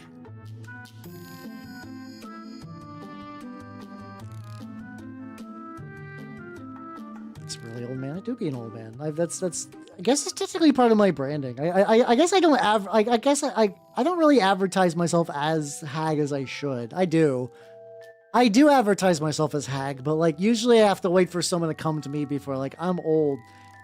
Instead of leaning out, it's like, yo, old man Hal here. Welcome back from the ad break. I was just talking about that, how I'm old, and I brand myself as old, but also probably not as strongly as I could. But yeah, welcome back, everybody. Welcome. Yeah, no, the funny thing, Kyo, is by weird chance, I feel like I actually add more trim to my stuff, not on purpose. So like Chaos Knights don't have a lot of trim. It did not need to be this way, but then it did. But then I did this. Help the Hag Council. I mean, yeah, I do be. I'd be 35 as of August, so I'm like halfway through Hag into the like Ultra Hag tier. Hi, Steve. Why you do this? And this nice, fancy foreign KFC, where all the food isn't as bad. God, fucking, I just think of like, I think it was some other VTubers I know. They're like, should I get the special thing from Burger King? And it's like a nice meal or whatever. And then it's like, oh yeah, we don't have that. We have this other special, and it's also like a nice, cool thing. And I'm like, oh no, we only get diarrhea here at our Burger Kings. I'm not gonna lie, I would love to do a podcast. I listen to podcasts more than anything else. Podcasts are like my preferred medium. How you doing, Caleb? How you doing? How is Time Stranger? I will eventually be playing Time Stranger. I just don't know when. I don't know when I want to do that because my schedule is packed right now. How you doing? For people who do not know me, I'm Habernot the Mimicoth. I'm a miniature painting VTuber of the Nurgle and Skaven variety. Hey, I'm painting like a big mechanical rat today, so that counts. Is she losing her mind, good or bad? I know Dizzy is a unique individual, so I don't know if that's like a positive or negative for like losing her mind. Like that could be so many things I don't even know where to begin to grade that. But yeah, I never played Hacker's Memory, but I did really enjoy Cyber Sleuth. She isn't, you know what? I'm glad she's not puking. That's good. You know what? Good for her. I'm glad she's not. God, I've liked a lot of things in my life, but never to that level. Never to that level. Have I truly known joy if I've never gotten to that level? I don't know. God, so speaking about Digimon things though, like, I didn't realize that you could run eaters in the card game. That there's apparently enough eaters to run like an eater deck, which apparently sucks shit, which makes me sad. I saw an eater card. I think it was there's a VTuber named like Nova Kimmy. It's like her entire thing is trading card games. So it's like she posted a picture of like, I'm playing a Digimon card game, and there was like the mother eater, and I was like, oh shit. You know what? I'm okay with that though. I was actually totally like the systems for those. So if it's just literally that with more bells and whistles and polish, that sounds like a perfect game. That sounds great. But yeah, eater deck, I hardly. But like, apparently and I don't know how true this is. Caleb, I know you play the Digimon card game, so you could maybe like enlighten me. Apparently eater decks are too slow because they're kind of like a stall control-y deck. And I guess at the moment, like sort of like really fast aggro and combo decks are sort of the way to go. So they just like, and eater decks just don't have time to set up. I don't really know anything about the Digimon card game other than I just keep hearing it's good from multiple people that I generally trust. It's just hard for me to get into other card games at the moment, but I'm like, man, I really like eaters. I really like eaters. I have a soft spot for like, this is a monster game franchise. And then you got these other monsters. Like, that's why I really liked it. Like Pokemon is kind of like lost me over the years, but Ultra Beasts were such a neat idea. Like, these are Pokemon from another dimension where we just don't give a fuck. Like, we can go like real apeshit with the designs. Ah, gotcha. Okay, so it's just too slow. Yeah, because I like, if it was just like one person, like, I would understand, but it seems like the repeated consensus, like, yeah, no, this is just too slow. It's too slow to set up, and apparently, once again, I don't really know the mechanics super well, but I know you're trying to like build up resources in like Digimon so you can start hitting your like mega levels and stuff, and apparently a lot of mega levels will just like sort of instantly delete your opponent's Digimon like upon like summon, I guess. So rushing to them is a bit more beneficial than trying to set up some sort of like control lockdown. Oh god, if it's 2 a.m., yeah, go to bed, nerd, go to bed. I'm glad you had fun with video game. I was like, this is very late for you, but hell yeah. I'm glad you're having fun. I will probably join you in the Digimon hole someday. Like I said, right now on my docket is Alice, American McGee's Alice is the next video game I'm going to be playing on Sunday. Thank you very much, Pet Bacon. Thank you. Which I'm very excited about Alice. I'm very, very excited about Alice. But yeah, I'm currently right now doing a little triple mini painting a week because I got that backlog I want to work on. Hey, look at you, buddy. Hell yeah. We're getting some stone gray down for the fur, just so I have like some coloration on there.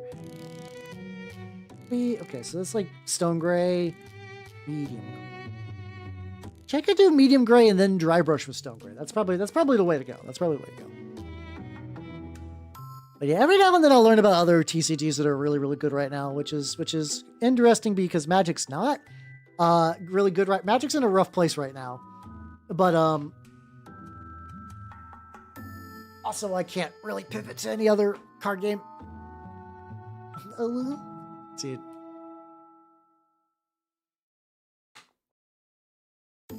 All right. Let me get the various fur bits, and then I'll have like roughly a coat of something on everything. So that'll be a good start. You'll do. The thing is, I did that, and that was for Star Wars Destiny, and then that game's dead, so never again. Never again. You can do it. It's sad that like my biggest, thickest base coating brush is kind of like inherently like poofy now. I'm due to go to the shop. I ran out of brown primer too, which I need for some projects. That's always the tricky thing too, is like over the course of my life, licensed card TCGs especially tend to die a lot, but licensed TCGs also seem to be more readily made. I think it's just because oh yeah, no, it is effectively a big dry brush, though I still do use it from time to time as just like a regular brush. I blasted it with isopropyl alcohol to clean up all the crud. So, oh god, it's way too much. Yeah, I mean, I would keep the old ones around for like dry brushing and just like, other stuff. But yeah, no, that's a mood. That's a mood. Thoughts on the new? I don't think I'll ever play the card game. The minis game seems neat. I don't know how invested I'll get. Oh yeah, I never did show you the other game I was talking about on Kickstarter. I don't know how invested I'll get, but I think it'd be fun to at the very least paint like a Zaku on stream someday. Like I feel like that would be a fun enough project just to do as like a one-off without getting like stupid invested. Gundam is always going to have that problem for me where I have not finished a lot of Gundam series and I will always feel like a secondary. And when I feel like a secondary in something, I just don't engage. I got that brain issue where I must know all the source material. And it's the worst. There we go. Oh yeah, I know just a couple of sets, but I haven't really found them at like my shop or anything. So I'm probably not going to order them online specifically right now. Especially because I still got all the Saturnine stuff to do. Oh my god, I got so many fucking Saturnine minis to deal with. Got fur up top. Not really. No, it's just all like fur on the body. I think you could run. Yeah, I think you could run 2 Zakus, a regular Zaku's, and then Char Zaku. And that's a functional army. Yeah, I feel like with Battletech at the very least, you got like the starter box. And it's like, that's meant to be like baby's beginner one. And there's no like real issue with that. But yeah, I feel for anything for like, and like, I know a lot of people, like once again, objectively, I understand. It's a silly idea. And a lot of people get into Gundam through Plomo. They're like, oh, this is a cool kit. I should watch the series this is based off of. But my brain doesn't work like that. I think I was talking about it was with like Aurelia. She was talking about, there was like a series she was oh! I think she was mentioning the Gotrek and Felix books. Or like so some or like Caiaphas Cain. Where it's like, I feel compelled that like if I read, like I can't just read one and stop for a while. I gotta just kind of mush through a whole series. And there's a bunch of them. I did actually do that with one Caiaphas Cain. So it's like, I did stop that a little bit. Yeah, I think it's what the AOS ones we were talking about, yeah. Listen, I understand the community's nice, and I understand that need is a strong word. I'm fully, like, cognizant that these are brain issues that exist only in my own head. However, they do still exist in my own head, and I have to deal with that. It's a very stupid thing to get hung up on, especially because it's just me. It's just me at the end of the day like this. No one else, no one's forcing me to be like this. It's just all me, baby.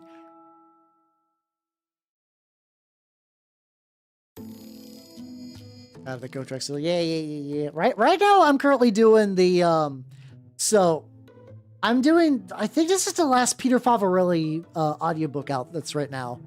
And it's really interesting so far because, so I've read enough 40k books that like Gene Stealer cults show up like a pretty solid amount, but like never as protagonists, I guess.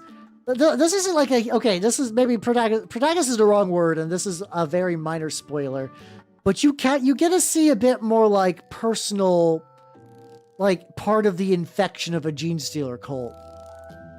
Which is nice, because usually you always see one that's like, oh shit, everyone under the hive is fucking up. Invasion time is near. It's neat seeing that build up and stuff like that, or just like how like a disaffected like Imperial Guard guy gonna get like swept into all that. Or like how just like hearing someone who's like, this person is entirely hypnotizing, and there's some part of me that realizes that this is a psychic trap and is screaming for me to get out of there, but I can't. So, and it's like, that's such a, like, the idea that your brain realizes it's being manipulated, but you're powerless to stop it is kind of buck wild. Yeah, I'm sure there's multiple. This is just the first one I've ever seen that does that. Because let's see, there was the very first Caiaphas Cain book, funnily enough, was Gene Stealer cult base. Which is wild because I vaguely recalled the idea of connecting Gene Stealer cults to Tyranids. I thought that was like a newer invention thing. Like I thought that was sort of like a thing that was pushed with like the big Gene Stealer cult sort of like army reboot. I guess not. I guess that was there as far back straight up as that book. So, well, totally wrong there. Oh yeah, they are in there. Oh guy, like I've read so many books I forgot that Gene Stealers were in Infinite and Divine. I just totally don't think of that as a book where Gene Stealers show up. It's like that one. One of the very first Call book is about the Size of the Emperor dealing with the fact that this is post their planet being invaded by Tyranids. So yeah, so like obviously Gene Stealers are going to show up in like a Tyranid invasion book like that. And that was relatively neat. I was okay with the Call book. I'm okay with never reading a book about Call ever again. Oh, Dark Angels versus Gene Stealer sounds like a fun combo. That sounds like a pretty fun combo. I mean, I can kind of see that, but the very neat thing at the very least is because like it, even though that is sort of the end goal, it does seem like that there are Gene Stealers that like once they sort of like reach their apex, like sure they'll signal a plan for devouring, but they will spread to other planets, so you do kind of get that infiltration aspect again. Oh yeah, the BC Arm Tribe came out this month. A lot of cool dark elf like mutant fucks or whatever.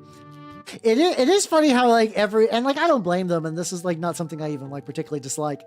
It's just funny all the dark elf males, because they basically really lean into that like dark elves doing body horror like flesh crafting stuff, like kind of like Eberron dark elves, where it's like all the dudes are these like haggard old just kind of like elf men with like long stringy hair and kind of a wild look, and all the ladies are like they got like chitinous claws and their tits out.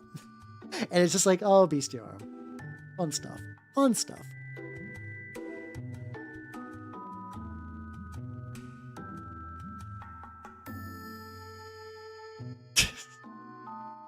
Oh, yeah, they're just like, they're basically coming out of that like hangover like, oh, God, no, we don't want to be eaten. Fuck. That's pretty great. That's pretty fun. Yeah, because like I mean, there's a decent amount of interstellar like Gene Stealer cults. So like I do think that like you could do one where the idea is like we're getting off this fucking nearby world and we're going to launch like a full on like military campaign to other systems in the nearby area, or even go deep into space. Like, well, this planet's been conquered. Like this planet has been marked for deletion by Tyranids. But we can't just like sit around. We have to bring the glory of the four-armed emperor to all these nice people. It would only be right and just to do so. You could do something like that, probably. Cinematic. leftover bullshit bits on the fur. Kidding now, which is bad. Oh yeah, I could say. Oh yeah, like all the different hive fleets fight all the time because war game. It is just always funny, just that like built in there. Like there needs to be some pressure valve. If your buddy Jake has like X army and you're playing, he's your only guy you can play Warhammer with because you live in a small town.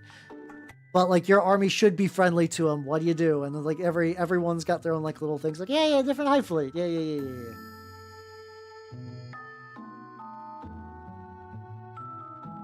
Gotta start getting strong. Hell yeah. Sip real quick. Speaking about getting strong. I'm almost out of water though. Might have to get some water soonish. Get all the edges. Yeah, this gray is like a good start. It's definitely gonna build up to like a much lighter gray. It's all said and done. I need to get the flesh. I need to get the various bits of trim. I think that's probably what I'll do next, where it's like, I don't know how like full on trim I want to go for the armor. But at the very, very least, I gotta get some trim around like here and stuff like that. Oh, buddy.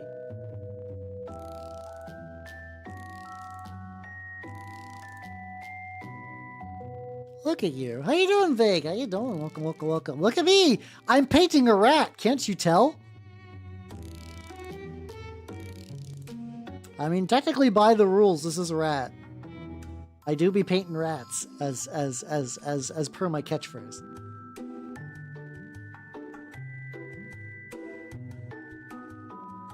Up in there.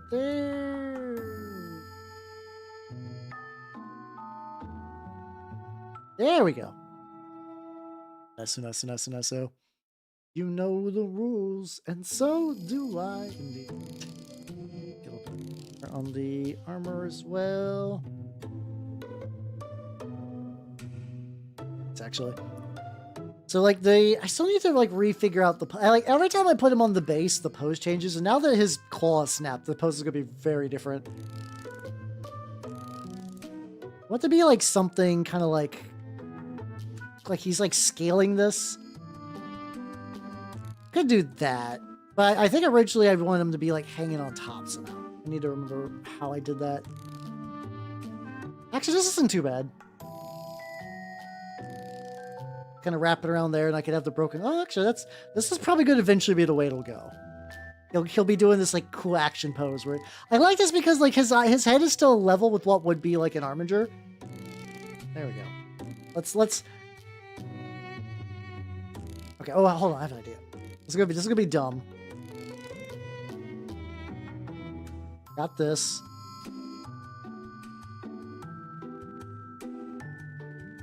Sorry, I'm taking a screenshot. It's not the best screenshot, but it'll have like the general idea that like when I come back later, be like, oh, that's what I was thinking of. Okay. I'll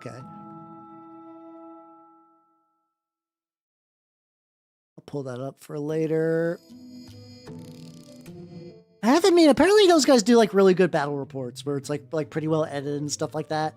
I've always had issues with, I keep finding battle reports that are like the one where it's just like, well, okay, I'm playing Imperial Guard, and then, okay, time to move 20 guys. Okay, here I go.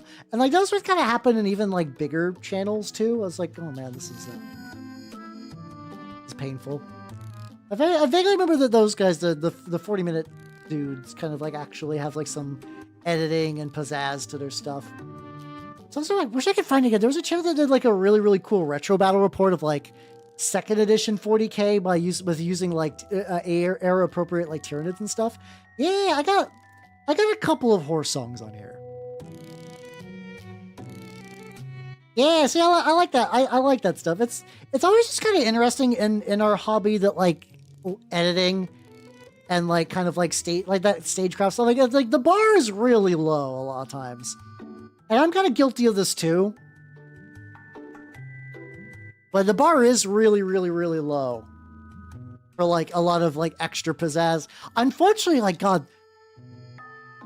Okay. I might be the only one who's annoyed by this. This is going to be a very specific scenario, but I want you to hear me out. Have you guys ever done this? Have you ever looked up a video for like a war game that is Games Workshop, but it is like not 40K?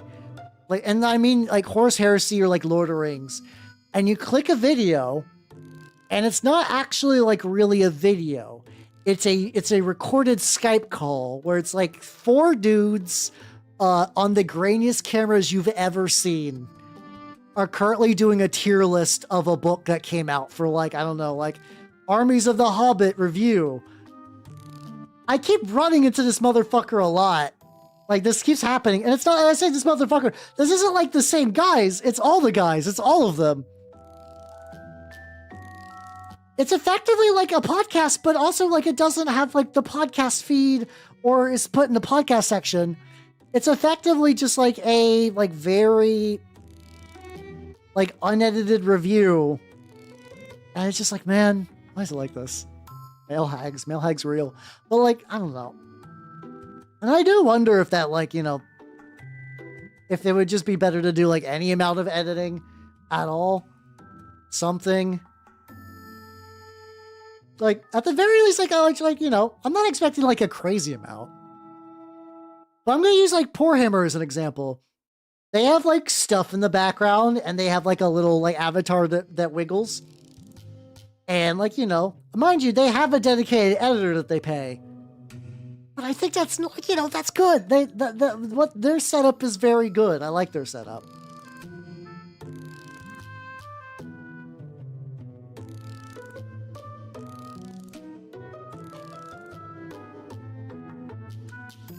Flips from Dropout. Like, wait, what's Dropout in this context?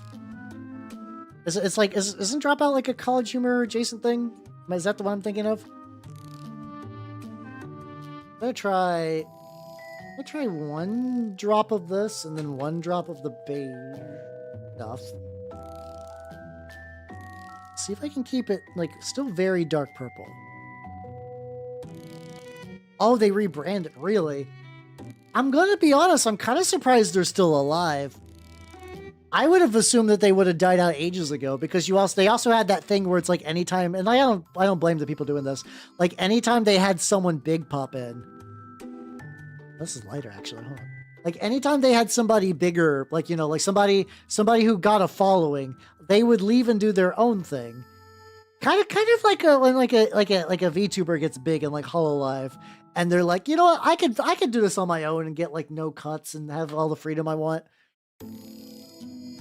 It's a scarily similar set of circumstances now that I'm like really thinking about it. There we go. This still is very smoothie-ish, but not too bad. Yeah, the thing is, I actually don't recall if I ever really watched the College Humor people when they were still College Humor. Let's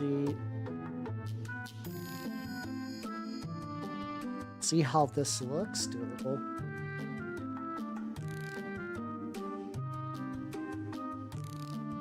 a little wet. Get that like good pink water ratio. There we go.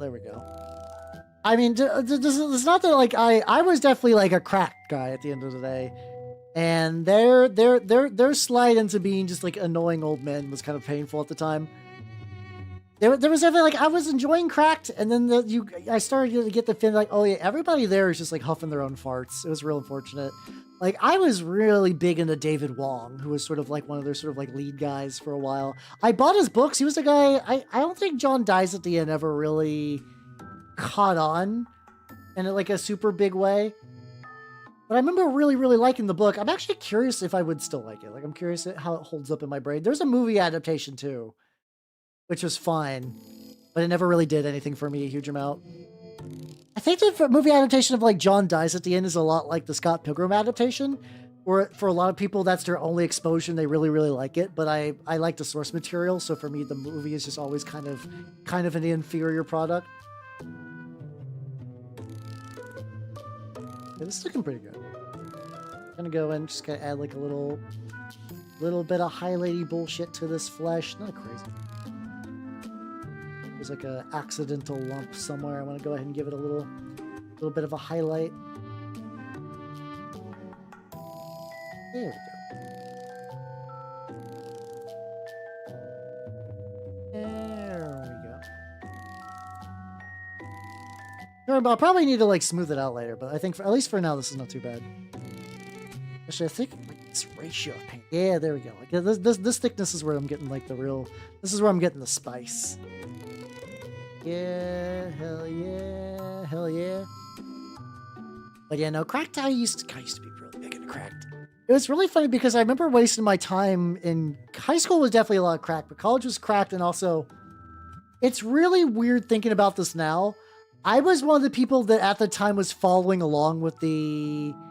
Maybe it was no. I think by the time I got to it, they already moved on to the second game. There was I believe it was a something awful like post by post play of Danganronpa. Back when Danganronpa was like never going to come out to the US, and it was this kind of like weird niche Japanese game that was just kind of interesting to see. I really remember following along just like, oh, this is kind of neat. Not realizing that it eventually would come out in the US and the amount of like damage it would cause. It's kind of, it's buckle. It's like, it's at that same tier as like when I learned about what Naruto was from some guy in RuneScape back before it ever got like translated in the US. I'm in the cutting edge, but for a thing that I don't think I want to be in the cutting edge for. But yeah, I think eventually they were like, we're going to start doing Danganronpa 2, and I just didn't have time or whatever. I just don't think I ever really followed super through on that one. Like, I think it's like to this day, like when they do I forget what they called the localized version, but I remember super high school level was sort of how they, boxing. I just remember like super high school levels, how they kind of designated the different like power tiers and whatnot. All my music is very good. Yeah, that's something I kind of forgot, that like Among Us was like a pretty, like, it's been kind of around for a while, wasn't it? Wasn't it basically like it existed as like a kind of small game, and then for like maybe like a year or two, and then blew up with some streamers kind of started streaming it, and then it kind of became, you know, Among Us. Aren't they still making a movie? I vaguely recall that they're like, yo, we're making an Among Us movie, which, well, by the time that motherfucker comes out, he got to the hot springs. Hey, nice. I've gotten one character to the hot springs, and that was that was Tachyon. I think Tachyon. No, I think I got hot springs gold chip too. Okay, I got two. I got two of those in the hot springs, but that's been it. I also have not played a huge amount in a while. I mentioned it a while ago that I just tend to bounce off of gacha games, even though like Uma Musume doesn't even really feel that gacha-y. It's just kind of like, you know. Once you hit to that, like, you're obligated to play X amount of time, I just kind of do whatever. Let's make it sci-fi. True. But, like, yeah, it was, like, I don't know. Fucking triple Q remixes are just bonkers. Okay, oh, you got a decent amount of them, the hot springs. Holy shit, let's go. Can I get the lumpy bits? Okay, it looks like the flesh is kind of like slowly adjusting a little bit more. Like, get it really watery. Side up. Oh, this might almost be too much, but it's tubes. If tubes are a little different than all the other stuff, that's not the worst. That's not the worst. I gotta figure out what I want to do with the tail flesh. I think the tail flesh I might just straight up dry brush that. I feel like that'd be, because like I feel like that'd be the best way to keep that texture. You're playing at the moment. Understandable. I feel like a stream while playing Uma Musume would be a good fit. Especially like if you're like, well, I've already did all the story stuff, so now it's a matter of just like collecting like all the like sparks and whatnot. Yeah. It was, I think I legitimately just did like a couple, like an hour or two of spark grinding, and I was realizing, I think the thing that fucked with me with spark grinding is that at least with like grinding in other gacha games, you feel like you're building to something. Like whenever I would fail to get a good spark, it's never like, oh, and you can take your bad spark and you can turn it into a good thing, you know, or like, you know, turn it into giblets, and those giblets can be, I knew you can turn it into like friendship points, I think, but it's a very paltry conversion rate. So I'm just like, oh, I'm basically hitting my head against the wall, and have RNG declare that the run I did was actually worth it. And I'm like, I'm good. I think I'm good for now. That was sort of a big thing. Yeah, no, I think legitimately, I think that's probably the best place to play it. I technically could play it at work, like during lunch. And like, not that anything I'm doing in lunch is inherently productive enough to kind of like, you know, it's not like I'm like, oh, I'm better spending my time. I'm really not. They dropped that college humor. Great. Oh, I can get some water. I'll wait a little bit. I'll wait a little bit more to like the 2-hour threshold. There we go.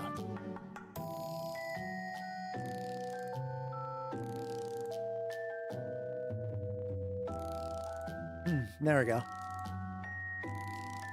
Yeah, I have also not tried the event grinding. I have not tried playing Uma Musume purely for like getting better at events, which I have to imagine is a whole other separate thing. You should paint your minis, paint your minis. Listen, I'm sure you got tons. I did like a very neat thing. I'm like cleaning out my closet. So I found like a bunch of my Lumineth Realm Lords. I've been like, I still have it in that like gigantic kind of like the box it came in. So, and I found like a nice container just to put a bunch of loose sprues, and I can just I just sort of collapse that box so I got more closet space. The thing is like, I'm not even hurting for closet space. I got plenty of room up there, but I think I just like the idea of like, yeah, this is like reduced. It's shrunk down now. It's less clutter. Because I kind of find that to be fun. This guy's got some fun bumps. Hell yeah. I'm sure a lot of these bumps will go away once I start doing like real serious like enameling and stuff later, but till then. Look at this lad's fun bumps. Yeehaw. There we go. But yeah. But it's been fun. It's been good, like going once again, continuing to clean and organize stuff has been doing wonders for my brain. It's been great. Yeah, and I know that like I think I heard somebody's like, yeah, if you speed run your way through a run, those take like roughly a half an hour total, I think. And it's just that kind of thing where it's like, I mean, I could also play it really casually where, you know, I don't give a shit about any events and I just play the story missions. But also once again, this is just like another bit of my brain where I'm like, this is inefficient. I'm losing resources. I'm losing stuff from the event that I could need, which doesn't matter. Like if you just play for new stories, that doesn't really matter, but it's just an inherent, like, I know how this works. It's the same way. It's like, you can play Grand Blue without getting an Eternal. You can. It's probably going to drive you less crazy. Are you really playing Grand Blue? Are you really doing it if you skip out on that? Yeah, it's how they get you, and I just can't do that. I can't have my time spoken for by a game. Which is funny because I'm a streamer and I actually have time spoken for by games. But like, you know what I mean. Like if I was like, oh yeah, no, yeah, Grand Blue's a gotcha. It's a very generous gotcha. A lot of times, but yeah, no, it's interesting because like maybe something changed. Oh yeah, I guess we're at that point. So Grand Blue is a gotcha. It's really weird though for Western audiences. The gotcha is not released. It's entirely browser based last time I checked. And like you basically, it doesn't have like the best way. It's in English, but I don't think it was written in English, translated in English for Western audiences. I'm pretty sure it was entirely done for like certain like Asian countries where that was just like a more common way to handle the language stuff. So yeah, so it was originally Side Games was like, yo, we want to do like a full big on cool RPG, but we are a small company, so we do gotcha. So Grand Blue was a gotcha and is a gotcha and continues to be a gotcha, but they actually been like, you know, doing well enough that they're like, okay, we'll do we'll do a fighting game. Or they did Relink, which was sort of like, this is what Grand Blue, the gacha, would be like if from its original inception it was the RPG we wanted it to be. Like stuff like that, yeah. Which I think is like, as far as like, you know, as far as gacha companies go, I really, really appreciate what Side Games does. I think they genuinely were like using Grand Blue, like, you know, they had a thing they wanted to do and realized that their limitations required them to do gacha. But they're still also branching out into non-gacha stuff, which has been fun. I think that's a neat thing. You don't see that very often. Like, it'd be like if MiHoYo was like, you know what? All of our gacha games did very good. We're gonna just release like a single-player game now. Apparently, like, is it MiHoYo or someone else? There's this game called like Anata or something like that. And the only thing I keep seeing about it is that's apparently like every game. It's like anime Grand Theft Auto, but also like anime Spider-Man, but also like anime Assassin's Creed. Where it's just basically like, Westerners like these things, right? We'll just kind of like, you know, mush them. We'll mush them into a game.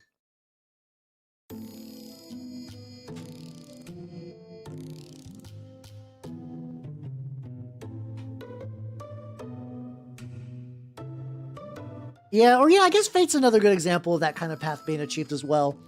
Though Fate, I guess, was more like, yeah, you got the visual novel, then you got the gacha, then you use that 6-cent gacha money to do more visual novel stuff and other weird game stuff and whatnot. Yeah, it feels focus grouped, yeah, for sure. Also, April Ivy, thank you for the follow and welcome to the workshop. Hi.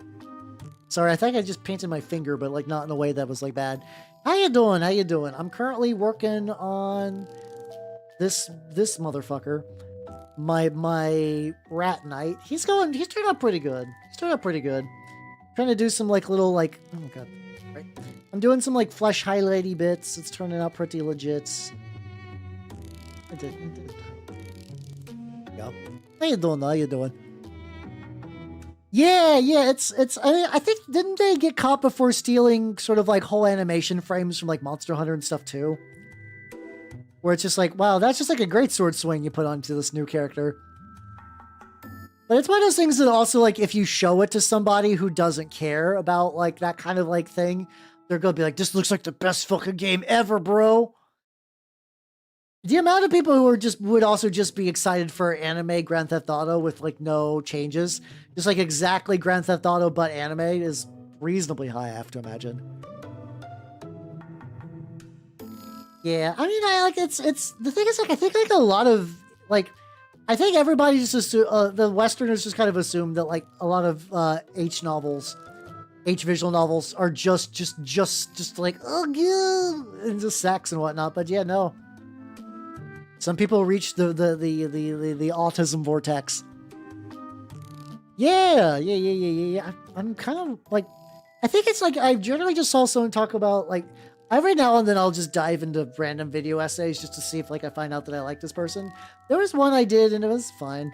But the premise was neat. It's like, why haven't we seen a Skyrim killer? And basically, I think the idea was that like trying to do what Bethesda does is so prohibitively expensive that Bethesda doesn't even do it right anymore.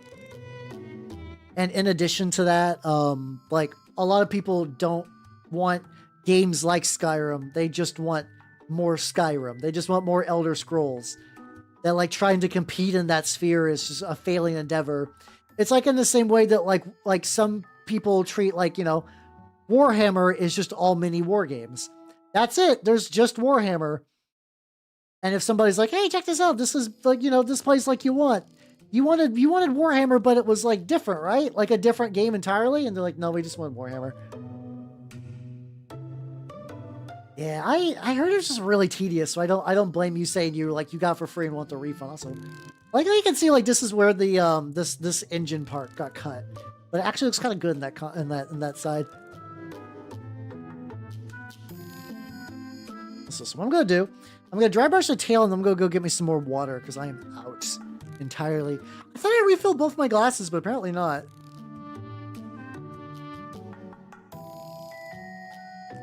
Get some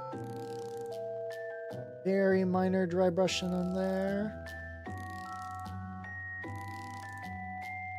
Just enough so I can get some of these like nice little bits for when I did the. So I've been thinning out Tamiya putty a lot more just so I get a little bit more control with it. But applying it rough, like straight from the tube, still gives you like really good chunky flush effects. I've been really like it's been nice. I've been fucking around with so many new materials. It's really changed my kit bashing process. No dry brush. Thanks a lot.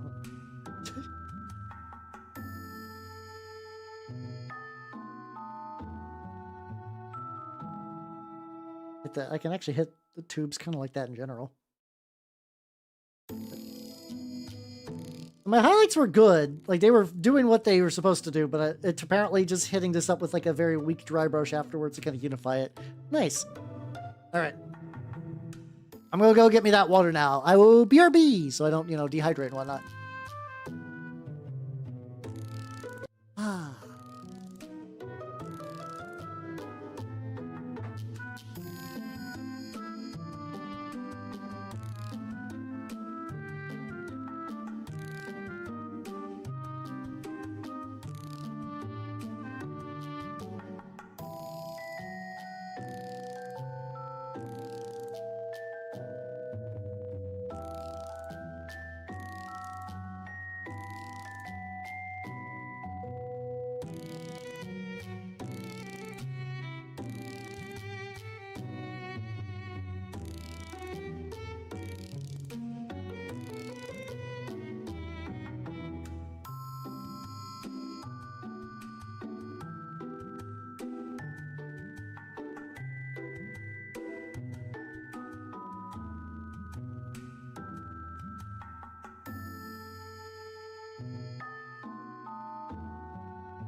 Oh shit, I got raid!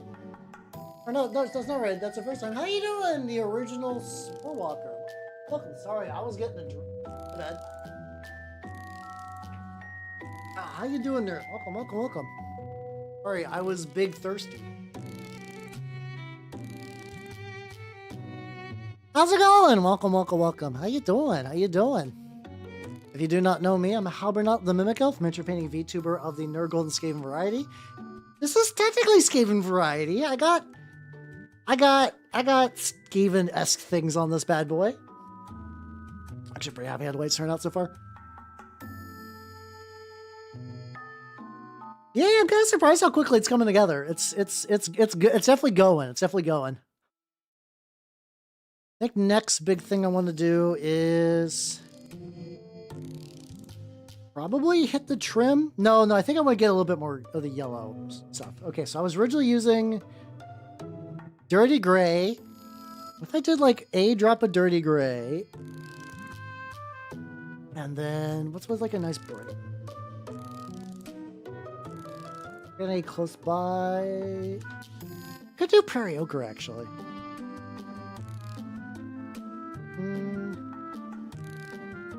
Yeah, actually, that's probably a good idea.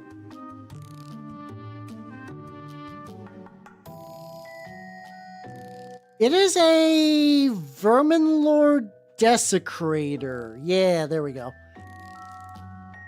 Yeah, the Bird Brain song. I feel bad because I think my favorite version of it is actually the one that's entirely about back pain.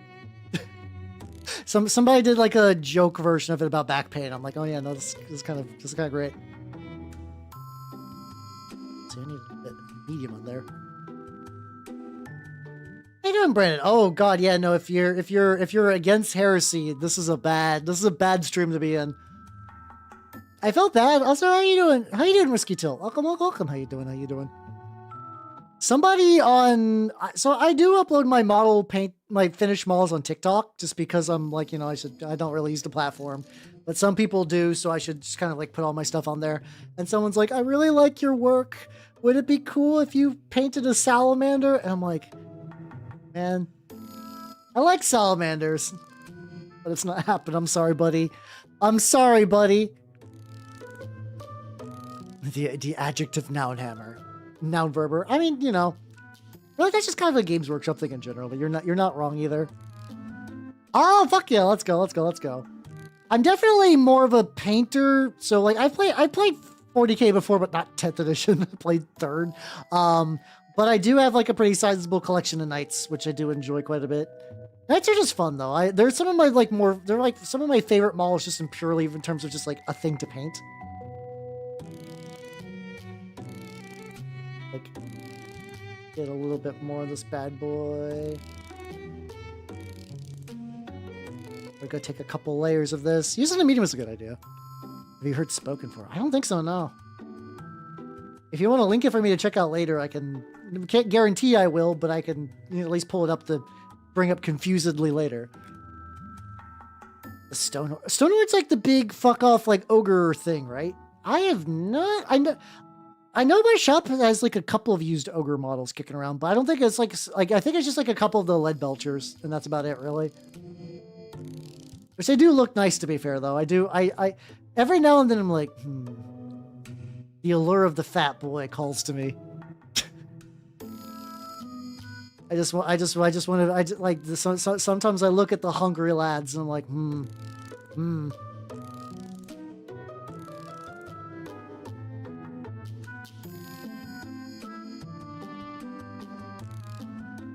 Oh no, this song contains strong language and might be inappropriate for younger viewers. I'll have to take a look at that later.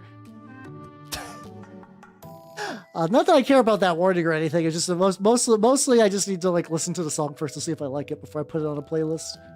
And I currently have everything running through a specific app, which makes the thing in the bottom left work. So I do like Tedo's voice quite a bit. Tedo's nice. It's kind of weird though, because we've hit like a weird thing where like Tedo is almost like a meme character for some people, where it's like a totally separate thing from like a V-synth character in general.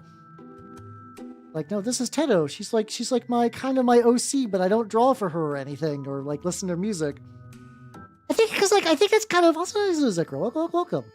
How you doing? Because I mean that is that aspect that's kind of neat, where it's like a lot of the sort of like Vocaloid characters and whatnot are effectively almost like kind of like adoptables in a weird way, where it's like they're pre-made characters, but like you can kind of implant whatever you want upon them and sort of making them your own, but you still get to participate in like a sort of like a global fandom thing, which is why I do think you get every now and then you run into people who are like really weird about Miku, but like in a way that doesn't really make any sense, because for them Miku is now no longer just like a voice bank. It's like, that's my OC.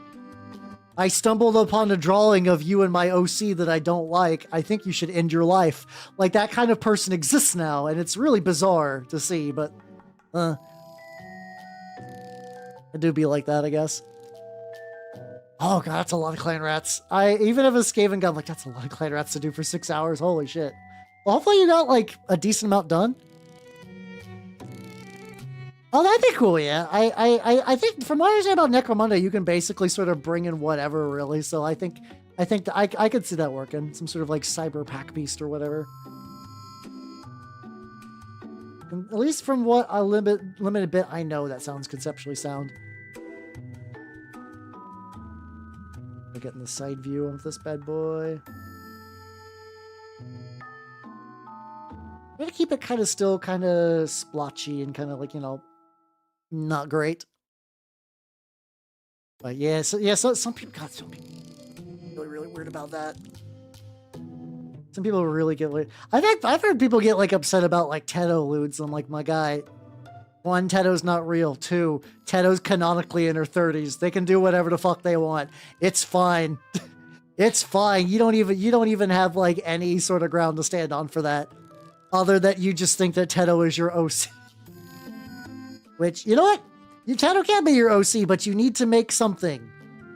I'm okay with people adopting Teto as their OC, but you gotta like make a song, or you gotta do like a drawing or something. You gotta do something.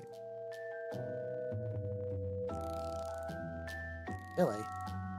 Is the thing where it's like the dwarves just like why would it be anti-hero? I guess a lot of the bigger dick units in Age of Sigmar are heroes, aren't they? So like, wouldn't that? No, but there's monsters too. That's an interesting niche, actually.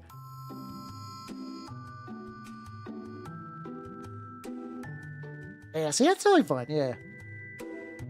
Enjoy as many Miku cosplayers as you wish. Yeah, I mean, Shakespeare Hemingway made Garfield his OC, but he also made Garfield the best character of all time. He put in the work. He put in the crazy, crazy work to make that happen. I'm gonna start again.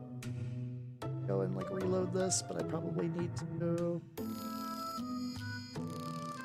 Right now, this is still very much in that like splotchy stage, but I'm just kind of building up something.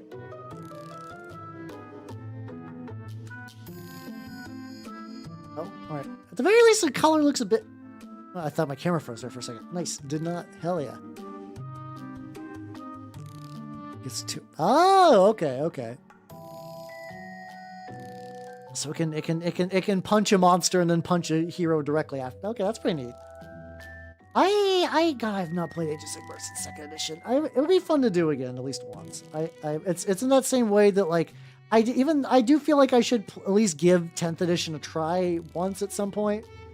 Oh, you know what? I guess I don't actually need to paint the trim if I just paint around the trim. Yeah. Just kind of have it be just kind of like tarnished. I don't know. Maybe we'll find out.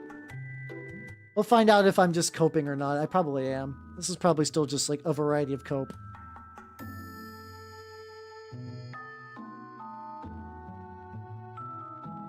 Like little bits that like are definitely flesh that need to be repainted because it's just kind of like the fun thing about this merging together with like the flesh is that I need to pick out what parts are flesh and which parts aren't. Can be surprisingly tricky.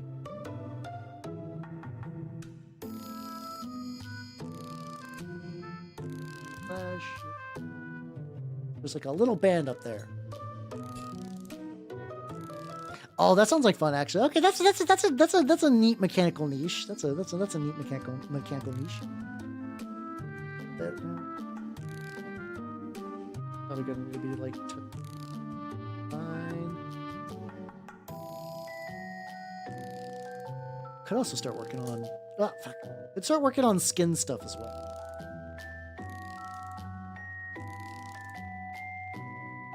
I mean, that kind of makes sense, you know. If you want to stop a monster from charging you, you just hit it with rockets. Source me when I play Turnip 28. I'm very. Oh, yeah, speaking of Turnip 28, so they're technically not done yet. I want to show you guys something. So this is what the eyes of the garlic look like yesterday. They look like delicious little balls of boba. Like they I kind of want to like fuck them.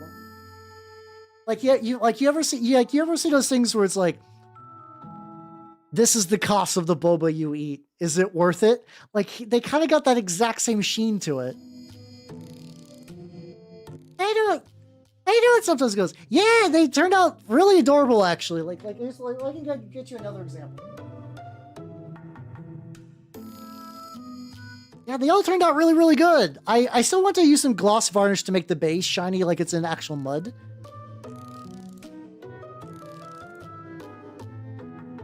Oh, Lana, no, I can totally explain. So, if you know, Tenno is a V-synth. She's a voice bank, aka, it's like, if you know anything about like Miku, how Miku works, where it's like sound synthesizing software.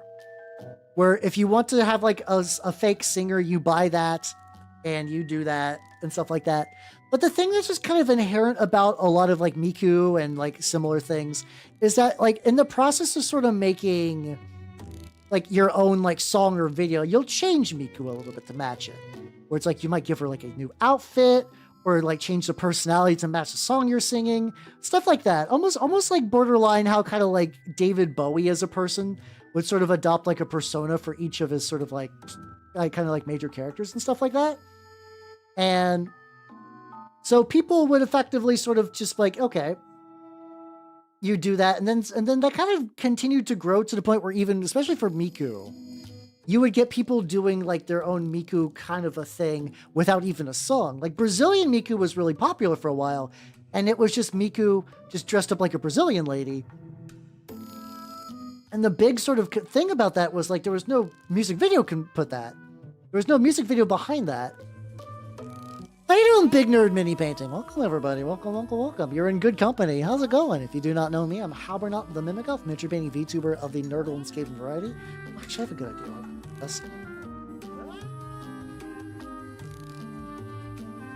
Let me try doing a little bit of stippling. Oh, how you doing? I'm currently working on a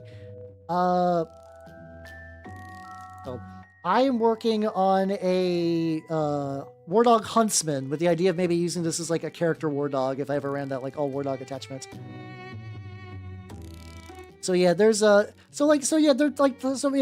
and Tenno are technically own characters by like a big company, but people do kind of sort of like soft adopt them as their own like kind of own OCs with their own spin on it. And then that kind of creates a weird thing where it's like, you know, people get like really defensive of their OCs. And then but then also like, if you're allowed to do anything you want with Miku, and I'm fully on board that she's, you know, a voice bank, that means people can do things that some people don't like. And like, it's whether like represent a character in a certain way, or like sometimes people get upset about like lewds, but also sometimes people get upset about like coarse language, like a character kind of acting in a way that's not like pure moe idol. Stuff like that. Wait, what about the nipples of garlic? No. What do you mean by that? Hold on. Yeah, I mean, it does kind of pertain to every fandom, and you do get weird. Like, if you've ever seen, like, one of those, like, oh, these are all the Undertale characters, but I made them all look very, very, very different. Like, I made like, a human versions of all the Undertale characters, and if you don't match my headcanon, you're a horrible person. You know, stuff like that has been around for fucking forever.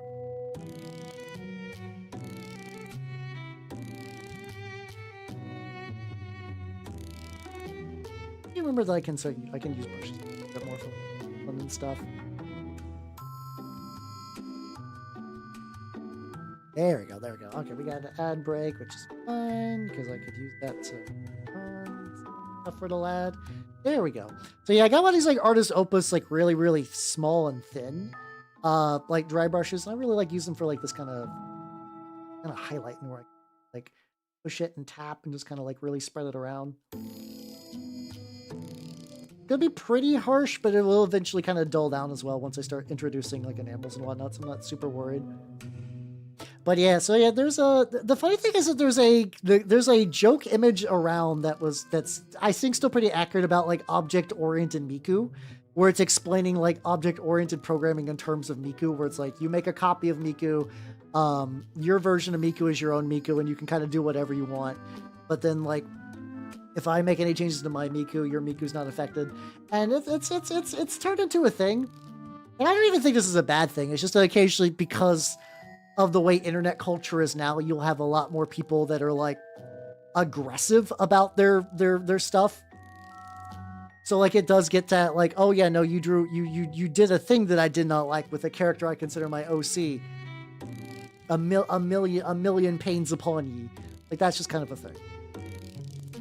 I do wonder how much that's like the ripple effects of like Homestuck or like Undertale fandom bullshit. Like I like Homestuck and it was a neat story, but some of the habits that like the people who were into it sort of left some like weird examples for other people who are just going to eventually be turned into fandom groups to follow.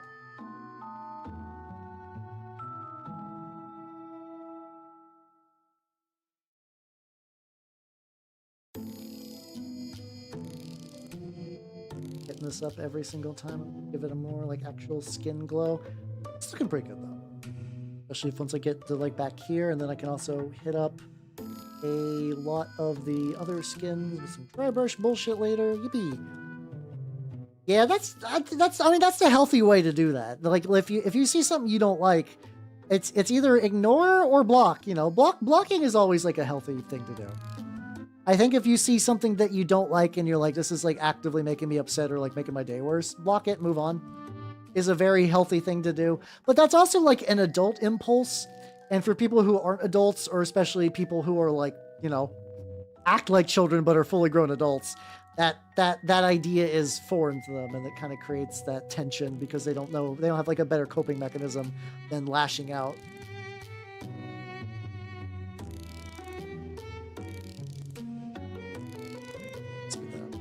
Bits. I guess I could always just do this too to get like a starting layer, and then I can always just kind of smooth it from there.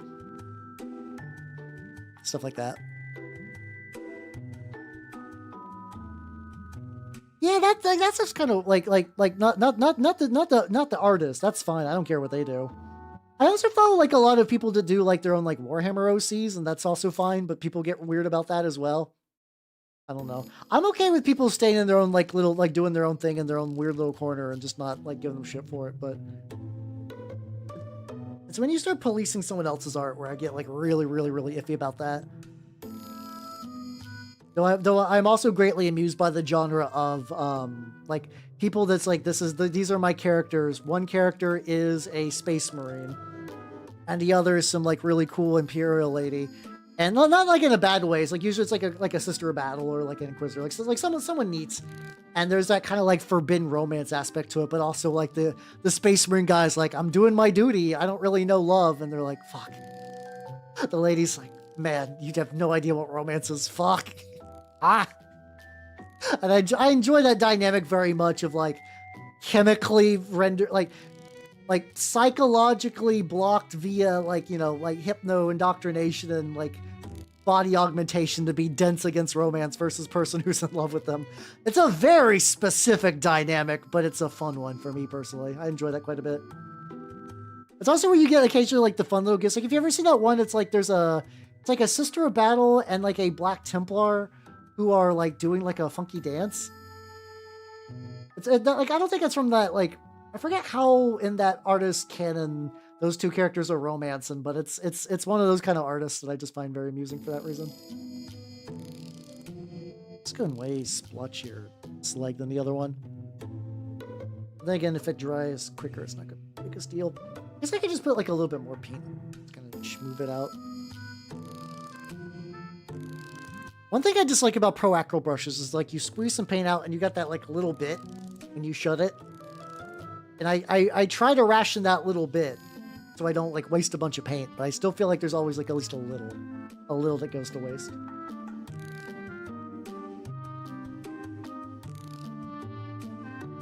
There we go. Yeah.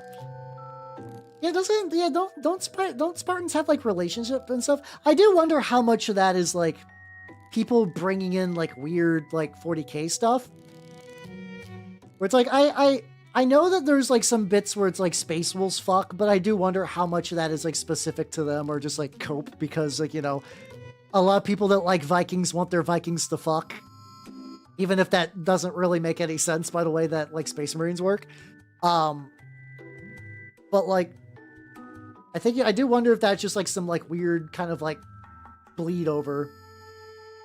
I will fully admit that I don't know a huge amount. Like, I've played the Halo games, but I don't know I've never like read any of the novels, so I don't really know how those go. Yeah, I'm whatever on female custodies. I just want Games Workshop to quit being cowards and release one. Release a model of one. That's all that's all I ask. Will I buy it? Probably not, but I also just don't have regular custodies either. I don't have regular custodies either.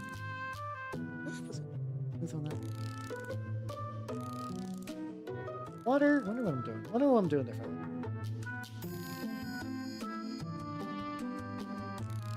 Maybe it's just like a water difference. And the nice thing is if I just need to like smooth this out later. Right? I'm doing a thing where I'm like I'm poking it, and paint is getting on there, but I'm actively shaking the whole model. Oh, there we go. Okay, that's okay. Oh, this is looking a lot better. There we go. There we go. A lot. I use so much sex, you gotta believe. Yeah, he's from the Sex Havers Legion. Yeah, they're Night Lord's gene seed. Why? I don't know. Because they're cool. They all wield double katanas. I don't know why I'm doing your like theoretical joke Legion dirty like that. I just find it funny. There we go. Hopefully flirts with. Okay, so there we go. So yeah, so Spartans can fuck. Let Spartans fuck. I don't think anyone's not letting Spartans fuck. I just kind of think it's funny to phrase it like that. Oh no, he fell down. I was just trying to find like a good angle that I can like hit up some of these little areas. Sex Havers Legion with the Primarch Garfield. Holy shit, yeah. So what happened? Well, here's the truth. Okay, so listen. I'm sure people are gonna just keep making videos about this. You know what happened? What happened to the Second Legion? The Second Legion was the Garfield Sex Havers Legion. Their Primarch was Garfield. Their no, it's you can't undo it. I'm yes ending your joke. They were the Orange Space Marine Legion. That's why you don't have any Orange Space Marine Legions from Loyalists, because Garfield took it, and they weren't eliminated. The Emperor actually sent Garfield on a super secret mission to the Eye of Terror to specifically kill all the Chaos Gods, and the only reason he hasn't in 10,000 years is because he's too busy eating lasagna and fucking alien women, which the Emperor specifically gave him a pass to allow him to do so. Like, you know how a lot of Primarchs, like, yeah, like Gilman has like the Emperor's sword, and like, you know, I forget, I think doesn't the Lion have like the Emperor's shield? Garfield has the Emperor's fuck pass. That's why and like it has the bit of the Emperor's humanity that allows him to fuck. And because that was given to Garfield, the Emperor doesn't want to fuck anymore, which is tragic.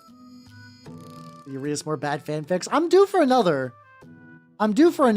vagina terror. Oh yeah, his plan is that eventually he wants to fuck the Eye of Terror, so that way it'll contract and give birth to like a giant lasagna.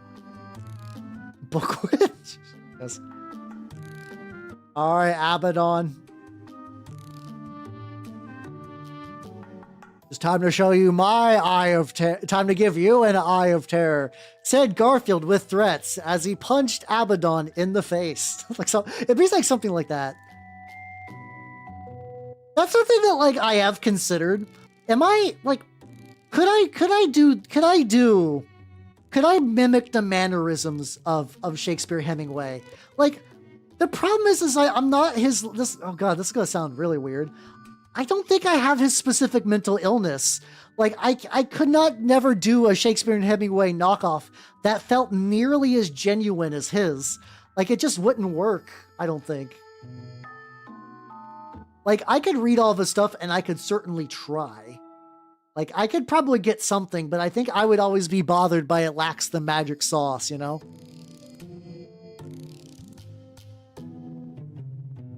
No, listen, Garfield would absolutely turn like all of the Chaos Gods into women he could fuck. It doesn't. It would not stop anything. That that reasonable point you brought up would not matter to Primarch Garfield of the Sex Haver Legion. Actually, it'd probably be called like the Rock and Dude Legion, something like that, just based on like Shakespeare Hemingway.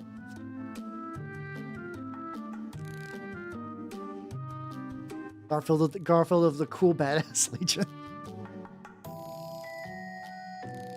Well, they have them Ogrins and... No, I guess it's just Ogres and Blood Bowl, but yeah.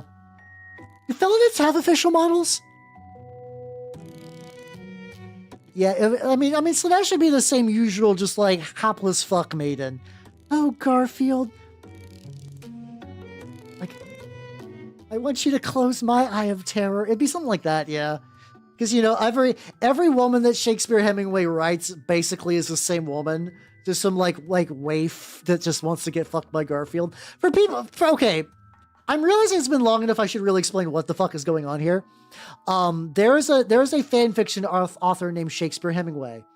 He basically made Garfield his OC and writes him as like a Desert Eagle wielding katana slashing badass who just like fucks all the women and just says like quote unquote witty one-liners as he beats bad guys until they explode into gore.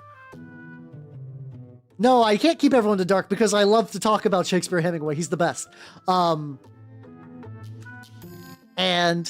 there's a lot of patterns in Shakespeare Hemingway work where it's like all the women basically are interchangeable. Every guy either is like, yeah, I'm a bad guy, Garfield. And then Garfield beats him to death. Or it's somebody who's like, Garfield, you're the coolest. You saved me and everyone in this colony. And for that, you can fuck all of our daughters, that kind of thing. It's fascinating because it's, at the end of the day, it's Garfield. Have I tried reaching out? I actually don't have a good way to reach out. My only contact with Shakespeare Hemingway is via, like, what's it called? What? I put that out. Do I even have a, there we go. So there is a, Shakespeare Hemingway has a fanfiction.net account. It has not been updated in 14 years. No, that's not true. Okay, he released a Garfield meets Joaquin Phoenix fic in 2019. However, he doesn't have like an email there. Okay, oh, he does have a private message. But I need to make a fanfiction.net account. I don't know. So here's the thing though. I wouldn't. If it was U.S. President Garfield, that would be the best shit ever. How you doing, Rookie? How you doing? I'm very much okay. I was not around for like peak like Portal of Evil and stuff like that. Oh god, if you spent like a decade working on like the true ending to Garfield Effect, that would be great.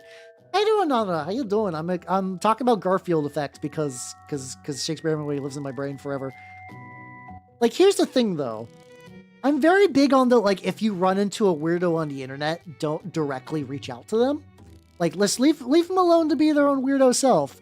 Like, I'm very much on the belief that, like, I was not morally opposed when people documented everything about Christian. But when people were actively, like, showing up to be like, yeah, Christian, shove the medallion up your ass. Yeah, I hated that.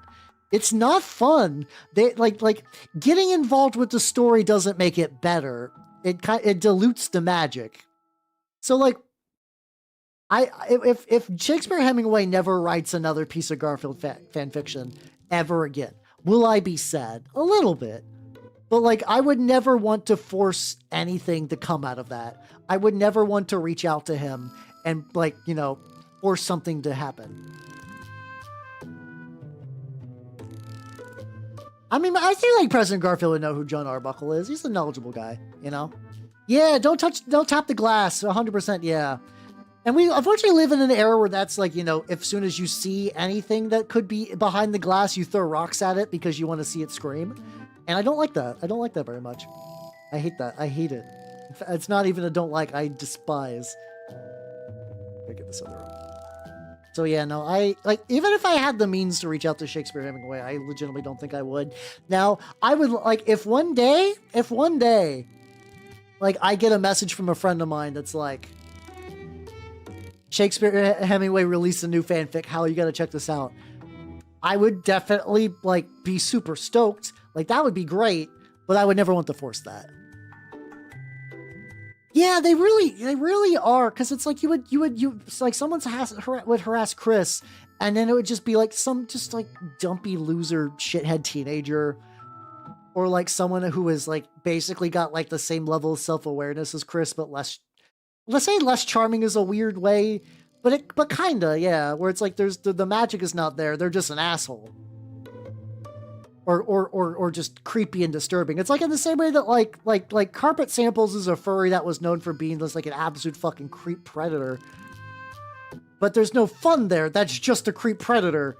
The story is interesting in terms of like, oh god, this person existed and is real, but like is not like an entertaining saga-worthy person. The Walkhouse, the Wolf of the... Oh, 100%, yeah. It's like I'll never get that. I'll never get the idea of wanting to tap the glass. Doesn't make sense to me. But now you get really weird shit where it's like and like I can see that being a smiley friends bit too. Yeah, true. Like now you get like teenagers who someone's like, huh, look at this guy in his funny shoes he brought to school today, and like we'll upload that video to the internet. So now you got people that aren't even lol cows, like even without realizing what's going on, that they're like, fuck, you're on display now. What do you mean bimbo horse? Hold on, you'll need to clarify what you mean by the bimbo horse, because that could be so many things. Please clarify.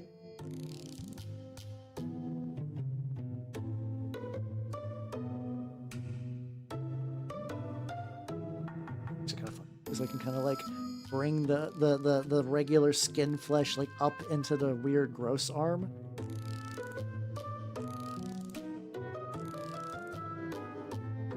I'll have to touch it up a little bit later. All right, check out the lad so far. I want to do. This is an interesting conundrum. Do I want to migrate the flesh color to the bottom? Like maybe not for the entire thing. Oh, there's a dude with a horse with fat bonks. Okay. That's not surprising, I guess. Oh yeah, it's all good, Nintendo. Take it easy. Oh god, yeah, I'm curious. I mean, I'm not surprised because like you do kind of, there's that kind of archetype of old guy that's like, I want to be like the lady with the biggest, fakest tits you've ever seen. Like that kind of like classic kind of online guy. And this isn't even like a, how you doing, fancy guy? How you doing? Welcome. Something like this wouldn't be too bad. Like, I touch this up later. Yeah, all right. Gross. Hell yeah. Okay. Oh boy. Oh, is that something I could show on stream? Hold on.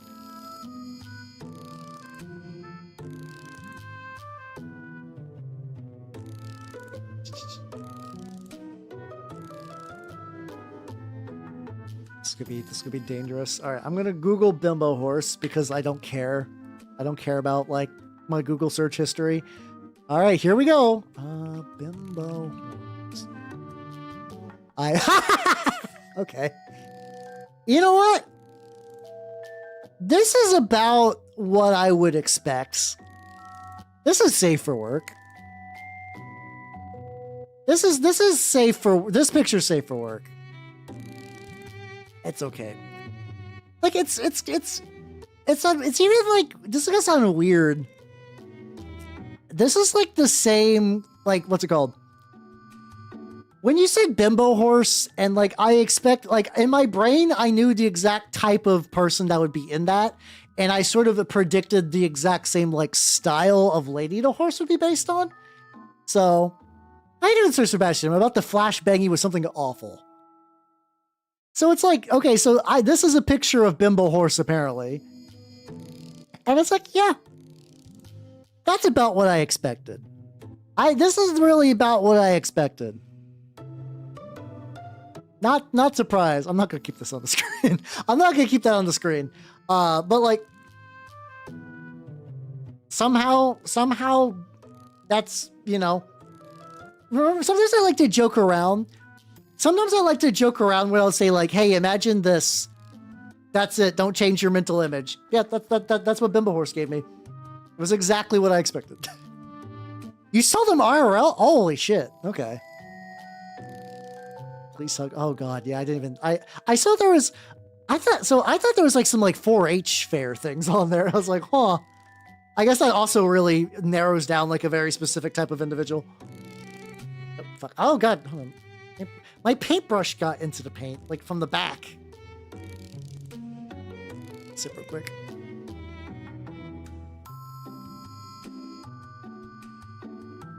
Yeah, I've never seen like an internet cryptid in person. I've lived close enough to one at one point. How you doing, Sofa King? How you doing? Oh, this is I'm doing a like a Chaos Knights War Dog Carnivore with a Verminlord's lower torso. I'm currently kind of like building up the colors and stuff. Yeah, also Sofa King Salty, thank you for the follow. Welcome to the workshop. It's all good. It's all good if you're at work too and you can't like super keep the volume up super loud. It's all good. It's all good. I'm sure they're a nice enough person. It's like one of those things that like, okay, so like, I think of the one with the hyper realistic map. I have not seen that one either. If that person isn't like doing that at like furry conventions, I'm actually okay with that. That's whatever, you know, on your own time. It's always like did you guys ever see the video of the guy who brings his like sex doll to like grocery store shopping? That's where I'm always just like, oh, don't do that. Don't do that. No, please don't. Please don't. He's just like, me and the wife are getting groceries. I'm like, oh, please don't. Please. Please, please, please, please, please, please. I have a similar result when people bring like body pillows into public spaces. Don't do that. Don't do that. Don't do that. Getting too close to me. You know what you must do? Run. A busker. Oh, Bongo Terry sounds like fun. The closest I've seen, this is back when I was in, God, ages ago. I don't remember even when. There was a person that lived like who would just always sort of like bicycle in a tutu. I don't know. I didn't really ever learn much about him. Supposedly, the story I heard is that he was some like ex-Navy SEAL guy who got like injured in the line of duty and basically just got like infinite money from the government for like disability stuff. Like, I don't know exactly like it's one of those things that sounds like bullshit, but so it probably could be. But like, that was always this sort of like the folk story behind them. And they would just ride their bike in a tutu all day. Like consistently all day. And like you could kind of tell too, where it was like, you could see how they would beat someone to death if they really wanted to. Because, like, you know, biking around in a tutu all day is still doing cardio all day. That was still a very healthy individual. I don't think anyone ever gave them shit, though. Or if they did it in a way that I never saw them, and they fucking got Yuwa shocked to death. Z-Cup, right? Yeah, that kind of, I don't like that. Yeah, no, don't do that. Don't do that. I'm pro people being weird perverts, but I'm con people being weird perverts in public. I'm okay with having a thing that you're into for boner reasons and it's like a big part of your identity. But like, you know, time and place. I grew up with an appropriate sense of shame and I wish other people did too. Yeah. But it's like, I don't understand why you would do that out. Like, the teacher thing especially really gets me. Like, don't do that. Don't do that, please. Don't do that. Oh, yeah, we're talking about Bimbo Horse, which I just learned about today. But also just kind of the idea of, like, don't be, like, a weirdo pervert in public. Like, if you want to do that in privacy, that's fine. That's okay. It's just funny how and it just kind of, you know, usual Howl streaming subjects. See, I own one body pillow, which I got at MagFest, but that's just because it was the king of all cosmos, and I thought that was the raddest shit ever. But I don't even have it up on a pillow right now at the moment, unfortunately. I actually think a full-size like body pillow would be a good fit. I'm somebody who grips a pillow naturally when I sleep. So like actually one of those would be really comfy, but I don't think I could do the whole like tits out figure of pillow. I don't know. Does everybody in my chat know Bimbo Horse? This keeps happening. There was someone else who actually knew, who saw Bimbo. So Zetai, you said you saw Bimbo Horse. Hold on, who said this? Okay, Zetai saw Bimbo Horse. You hung out with, like, somewhere on the chain Bimbo Horse. What a small world after all, indeed. It is a small world after all. Wild shit. Yeah, I know, like, there's, like, not body pillow versions of those pillows that I could get. They do sound nice, yeah. From Kingston politics, we society need to feel shame again. Some level, yeah. Like, I'm, like, you know, I don't want people to feel shame in I identify in a certain way and, like, living life is real uncomfortable because of that. I can understand, you know, I'm empathetic to that. I mean more someone's like, oh, yes, I'm going to be a nuisance, a pervert, or mean, and I will have no shame about the combination of all that and who I might hurt. I mean, honestly, if you, like, you might as well. I feel like if you see Bimbo Horse in public, you might as well get a pic. Fuck it, why not, you know? Yeah, I don't know. It's weird. I don't know if I, like, have contradictory or complicated opinions on stuff like that. For me, it's just like, I guess it's just like a matter of consent. Where it's like, if you want something like that, you should be in an environment where that is like a thing that people can opt out of. If you're being a pervert in public and people can't opt out of you being a pervert in public, that's a consent issue. You're fucking it up. I think that's a succinct way. That's a succinct way I'm going with this. Oh, there we go. Hey, it's all good. You have yourself a good night and take it easy. Kinky? Wait, what? Oh, is it that like weird thing where it's like there's different tiers to furry kinks, and that like some people who are like, God, I just draw bimbo horses. I can't believe you're into inflation, you fucking weirdo.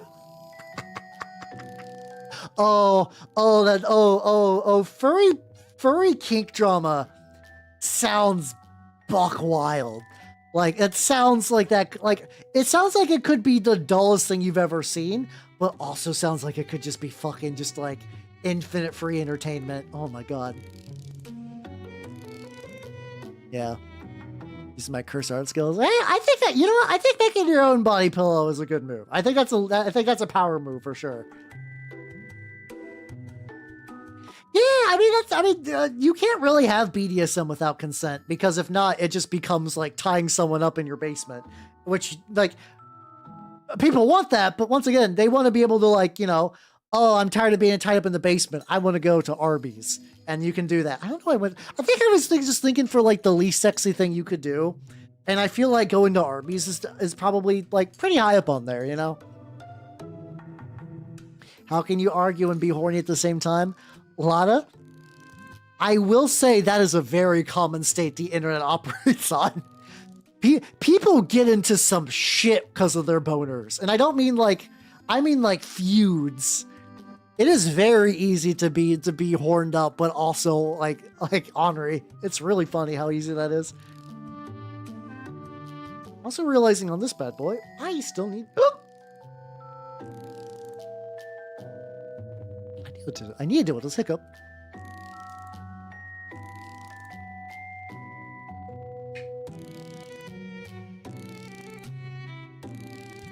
They do. They share the same thing, and if you hit someone with a stone cold stunner in both of them, you get rounds of applause. Yippee! Oh, the thing is, we live in a beautiful age where you can text to speech type.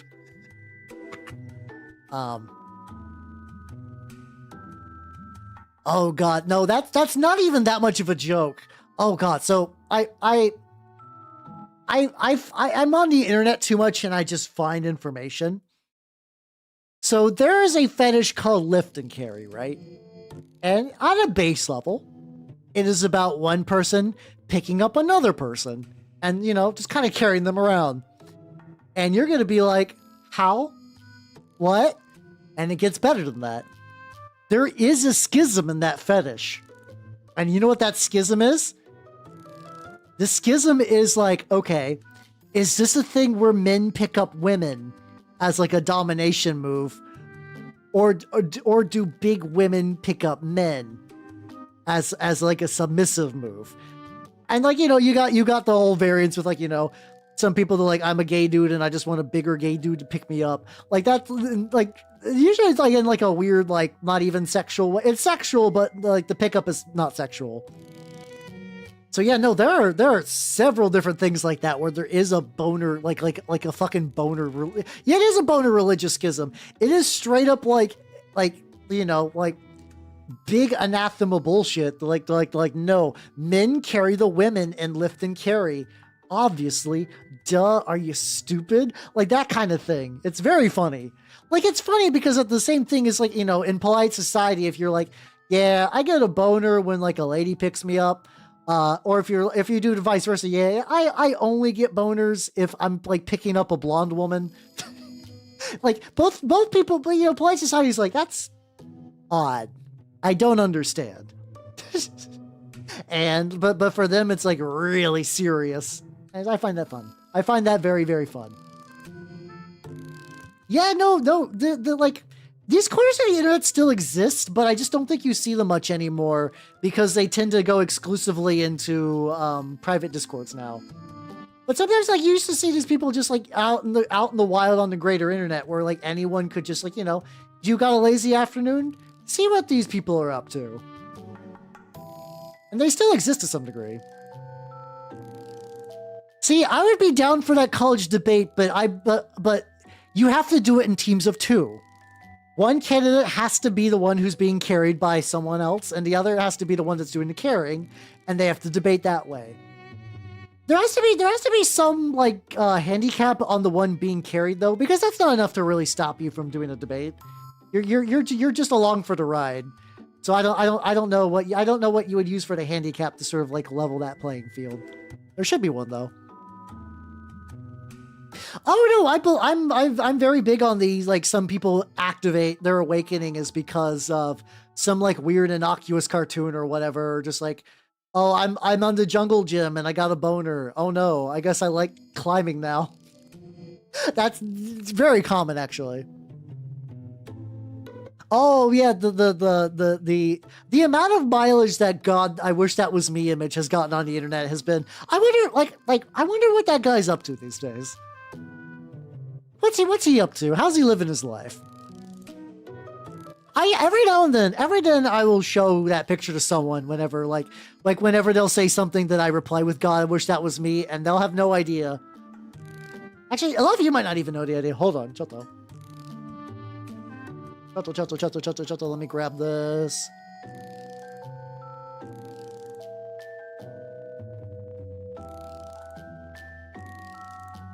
It's funny because I actually don't remember the original thread on DeviantArt behind this. I don't remember it. But oh god, this image is 13 years old. No, this got posted on Deviant, on 4chan, but this was a DeviantArt thing. I can tell by the background. God, I wish that were me. Like, it's like, I wonder what Big J... Hold on, I need to do a thing here. Let's see. Big JB21. Okay. I'm on his DeviantArt. They were apparently born... Oh. It says that they were born in 1945. That's not right.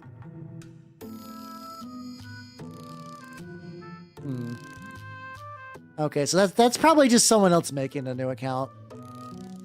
They have a Twitter account, maybe? But I think this is also just... No, that's just people just doing memes. Okay, no, never mind. Never mind. That guy probably fell off the face of the internet.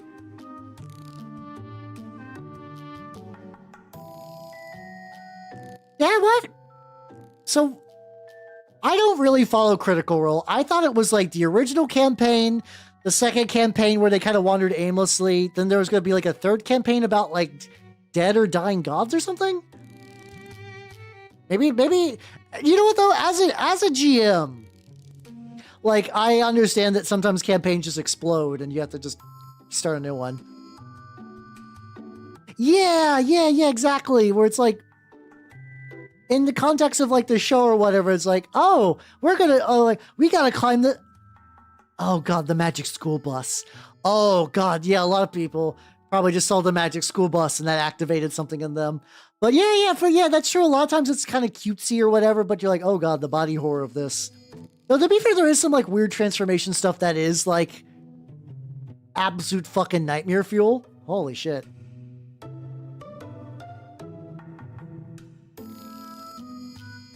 Ironically funny, thought it was, oh god, everyone's seen Bimbo Horse apparently. Yeah, I'm actually really happy with this. Like, once again, this is like not gonna be done today by really any stretch, but I'm pretty happy where it's at. I'm really happy where it's at. Yeah, let's get a little bit on the back. Yeah, two is wandering around. Yeah, it's so like as an outsider who never directly watched any Critical Role, it always felt like, oh, thank you for the 100. I'll do that once I get this little bit. It always felt like hearing about their stories, like it almost felt like they were making like beginners mistakes over and over about like, oh, just like not having enough rails and stuff like that. Or just like letting one player just kind of like run like roughshod over a game, or like nobody remembering the rules. And it's weird because it's like, this is technically your job. You would think knowing your character sheet as your job would be a thing you would do, but maybe not.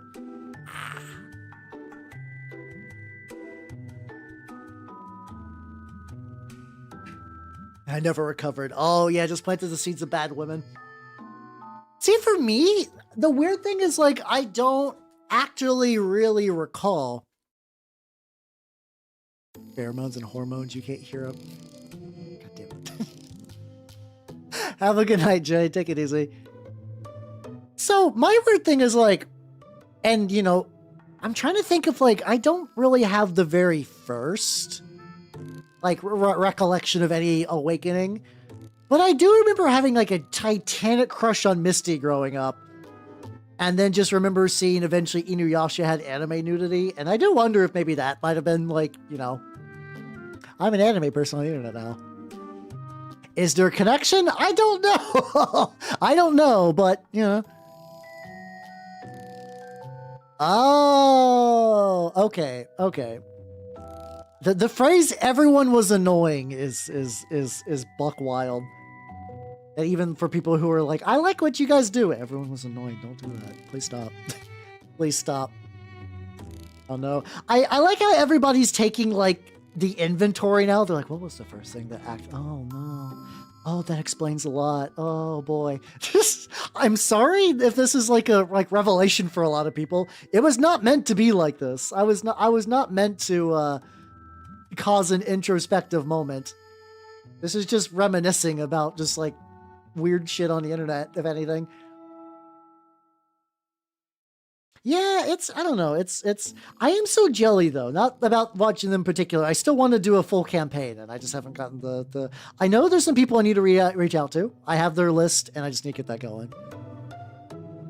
Yeah, oh yeah, I do remember that one. I don't think I saw that scene when I remember seeing Outlaw Star on TV.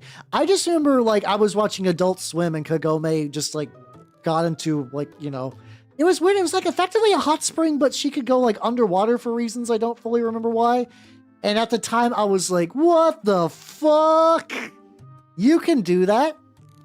Oh no, you've already given me some people to ask. I still need to ask a certain rat in particular. But so I just remember just like the whole time I was like, you can do that? And the really funny thing is, so after that, eventually, I went to a friend's house and he had Chobits. And like, you know, like Inuyasha was pretty softcore. Chobits, I was like, what the fuck? And then I bought Elfen Lied and I was like, what the fuck is this? To this day, I never finished Elfen Lied just because like, you know, I could only buy one VHS. No, oh, for people who have not heard my Elven Lied story, so I went to a Best Buy looking to buy some anime on DVD. And like, here's the thing. Elven Lied has a bitchin' cover. It's really good. It's like, what's the guy's name? It's like Klim or something like that. There is a very famous, like, you know, artist who does a lot of the art, who does paintings in the style that Elven Lied shamelessly copied for Lilum. And that's what the cover looked like. So it looked amazing. So, as you know, and then you look in the back and it's talking about like gore and blood. And, you know, as a teenager, you're like, oh shit, this is great. And then you watch it and I was like, that lady's peeing herself. I was like, oh no. The gore was really legit though. The gore was really legit.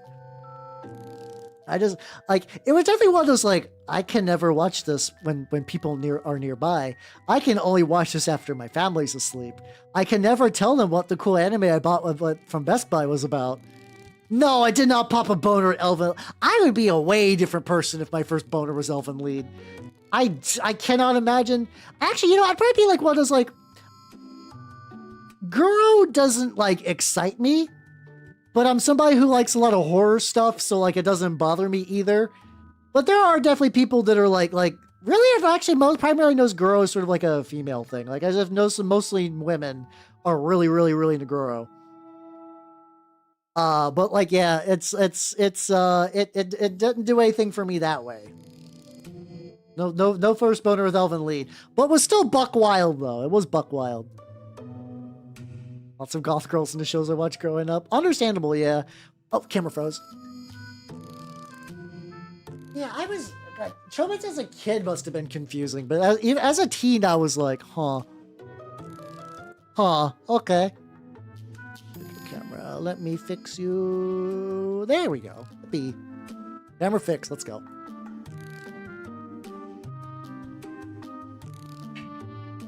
I guess, I don't know. I don't think it's a desensitizing to blood thing. I also wonder if part of it's just because a lot of like horror is just like a good genre for women. Not in like a derogatory way. It's just like, you know, a lot of female protagonists, a lot of directors and stuff kind of put a lot of like women focused themes and stuff like that. Like I don't think it's an accident that a lot of women are into Silent Hill. Like I don't think it's that weird of a coincidence. I've heard the manga is bad.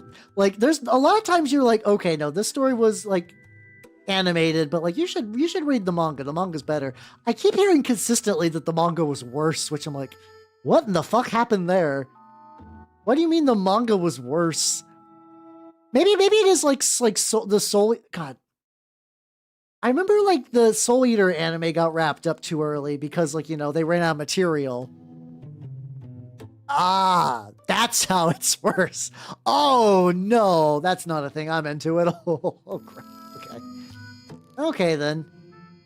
Man, what the fuck was going on with the author? Have they written anything else? I actually have no idea if the author behind Elven Lied released anything else. I guess when you're adapting that, you're like, all right, the Diclonians are cool. Pink-haired women with who are naked a lot, who use psychic tendrils to like rip off people's limbs. That's cool. We could sell this. And then they got to the diapers and they're like, nope, not putting that in. Not putting that in. That's not going to get us some sales. Not at all. And I think they made the correct choice. I think that's the correct adaptation choice. Jesus. Though I'm still very much a firm believer that the best thing to come out of Elven Lied was Nana's Everyday Life.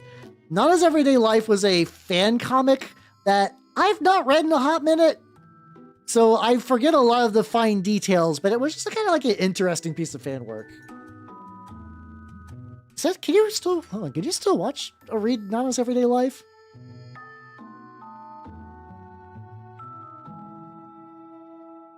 That thing you could do? Oh, it's still up. Okay. No shit. How old is Nana's Everyday Life? Oh god, how old is this webcomic?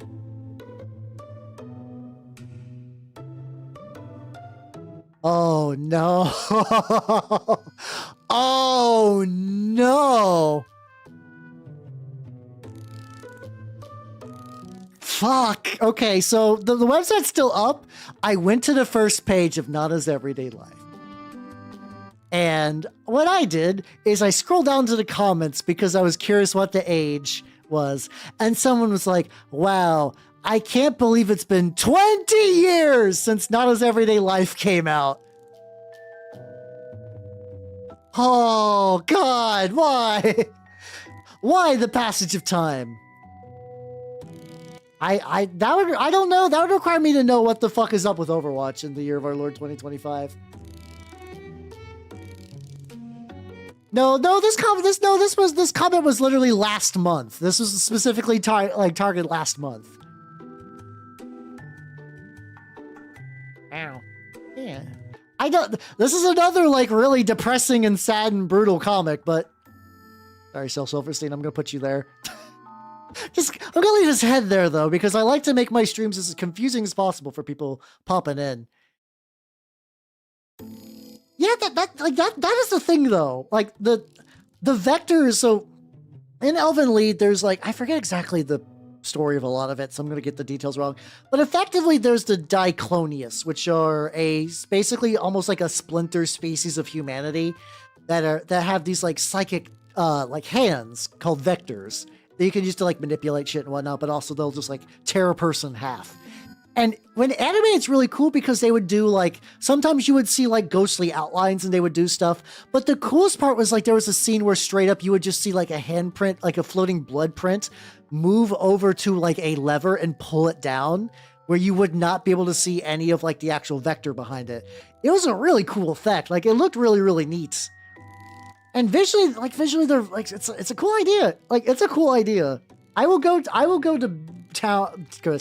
I will go to bat for, at the very least, the visual and conceptual idea of Elvenlied is cool, with the idea of like the Diclonius and the variants. I forget if they were like made by the government or as like a accident or whatever, if they were just like a natural species that just kind of like lived among humanity or like somewhere in the corner.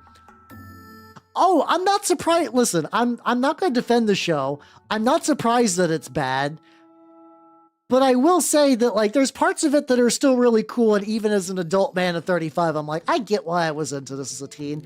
I get why people could give a shit about this. Also, it's got one of the best anime OPs of all time. That also does help.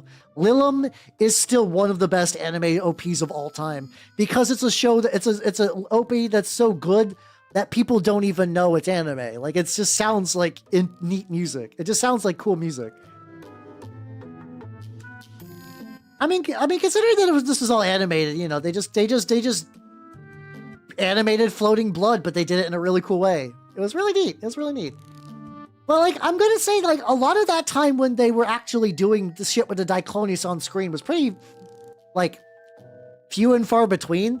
A lot of times it was just like weird, confused anime slice of life with like, I remember it because effectively the main Diclonius lady, who was like sort of like the it was Lucy and her whatever, when she got bonked on the brain, so sometimes she would be like ditzy, I don't know what's going on.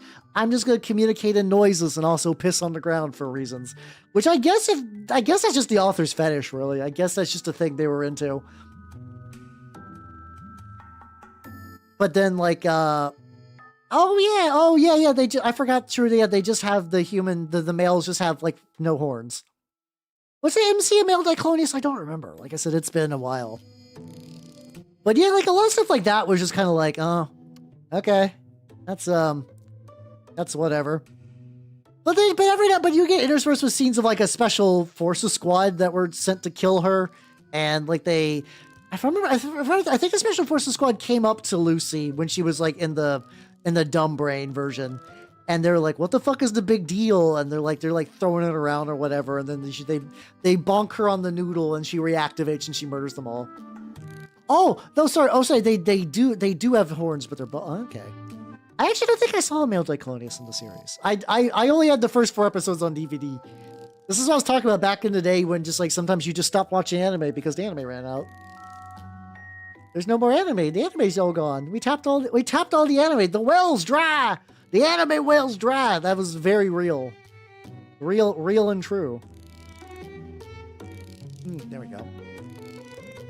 Yeah, like I said, not a good series, but one that like at the time, I think I watched the couple episodes I did in the perfect time to watch them. Oh God, oh, that's an interesting question, 40 peasants. That's an interesting question. Oh God, how do I compare that to Sword Art Online in terms of quality? Oh boy, uh.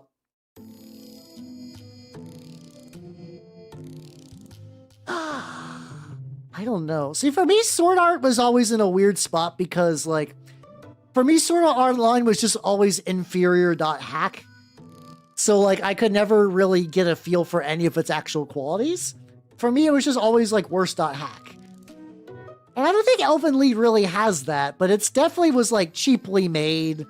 And, like, you know, like, I agree with the sentiment that a lot of it's bad with just the occasional interesting, neat moment or whatever. Oh yeah, the guy who got the tourniquet. Yeah. Didn't he also get like a robot limb at one point? I vaguely remember in the series Nana got all of her limbs ripped off, and I think they were showing that she was getting prosthetics, and I just never got that far. That's true. Yeah. He kind of became like the archetype for like this is a like white bread protagonist for sure.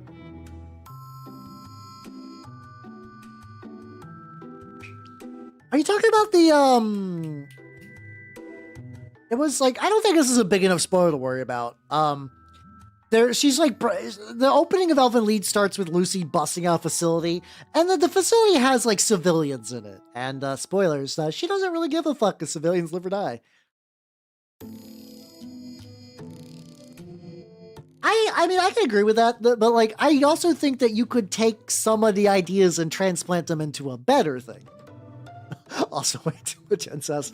I guess there was. I don't remember a huge amount of that, but I believe you. Yeah, I think because like the ideas sort of, I think people watch it because of that, but then the thing that drove me nuts was that Kirito would just get power handouts. Like, I understood the idea of him that was like, okay, you played a lot in the beta or whatever, so you kind of know how things work. That's fine. That's okay. But then you would get shit where he's like, I remember, so I watched it when it was new because I would just watch seasonal anime because I was curious.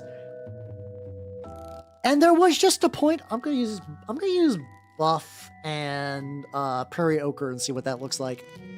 There was a point where he was fighting the last boss guy? It was like the developer of the game who was evil for reasons. And I remember he developed wasn't that when he unlocked dual wielding? He got like a special power that wasn't programmed into the game for like magic reasons. And it was really, really weird.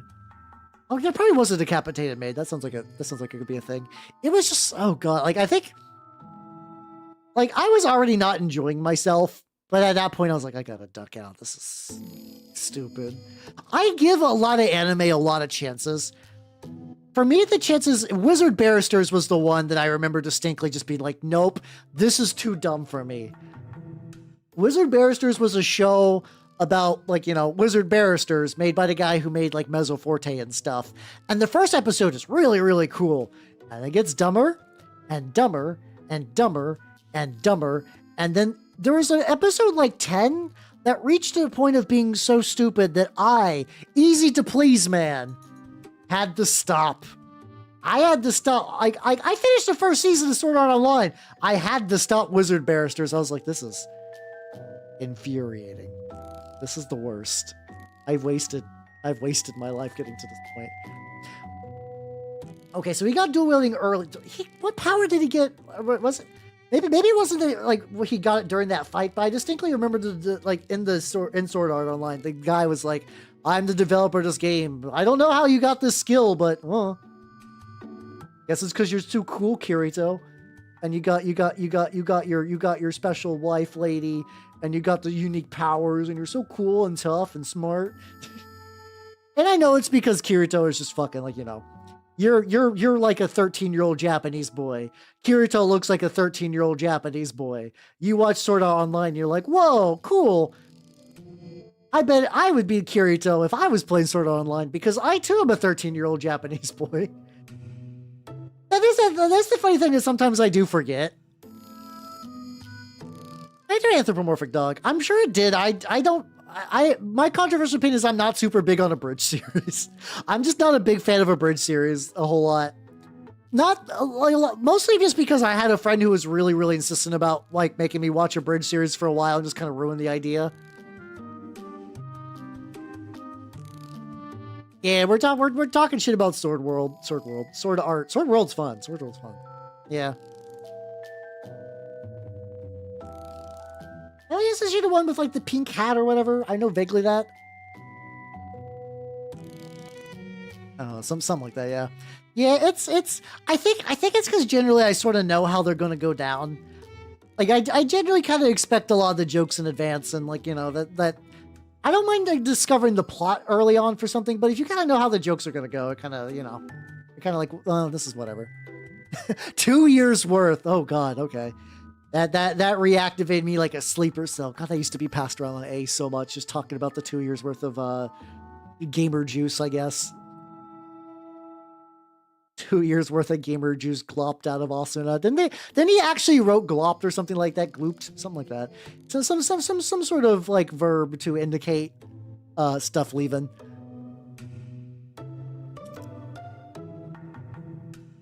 Oh, stop. Okay, fine. I will. Hey, that's Sir Nicholas. How you doing? Welcome.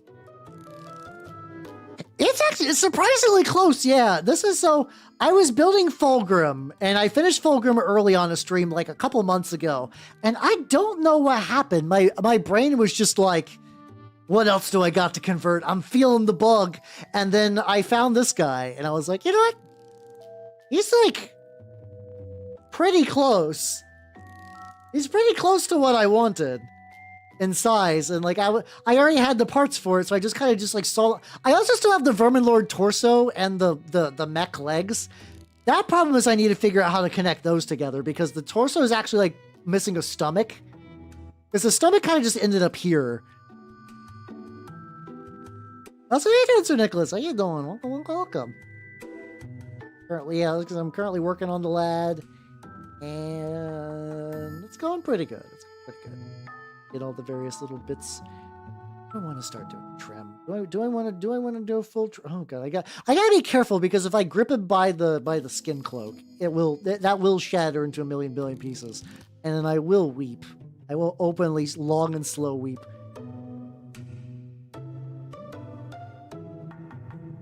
I'm going like really splotchy for a lot of this, but that's going to build up into something. I'm trying to think, what was my first like regular anime?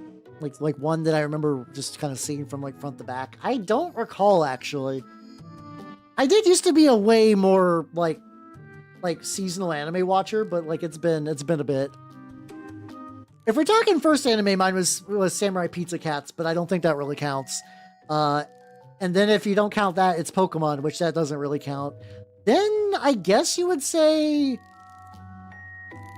probably something on Toonami, yeah. I just don't recall which specific show. I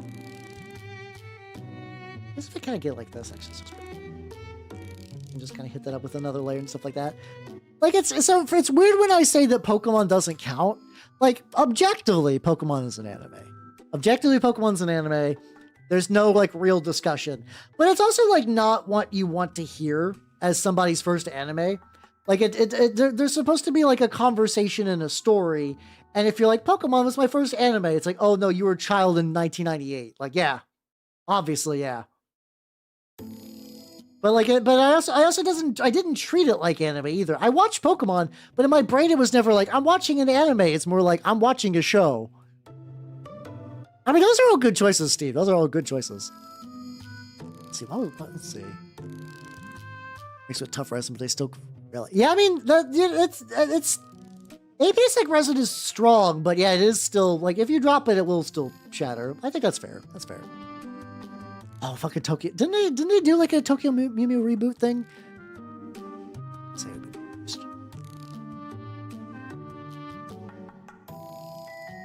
I keep thinking of shows I watched a long time ago, like Razefron. I think it's Razefron. I forget how you pronounce that.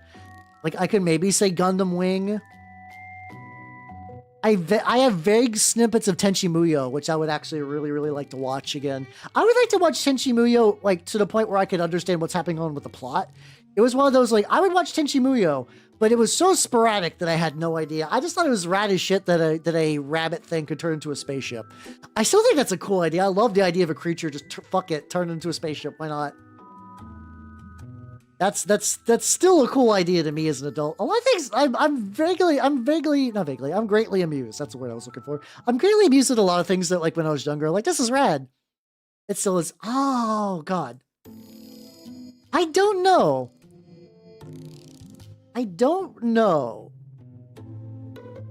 Like, it's because it had Ryuko in it, and it had, like, this space princess lady.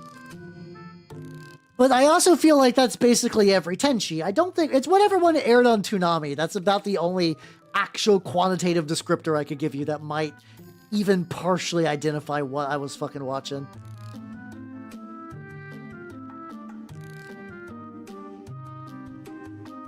Stop, watch Tenchi TV and then never watch any Tenchi again. Hey, now, isn't there a good Tenchi... Okay, isn't there a good Tenchi series? I don't remember Nagi. Was Nagi... This is gonna sound weird. Was Nagi like the brown cop lady, or am I thinking something else?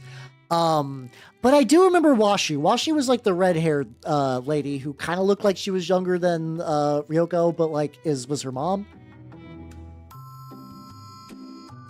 But let's see, the one I'm thinking, there was a fantasy series where it was like... Okay, that's Mihoshi then. Okay, wrong person. There was a fantasy series where it was like a cousin of Tenchi's got isekai'd into a fantasy world.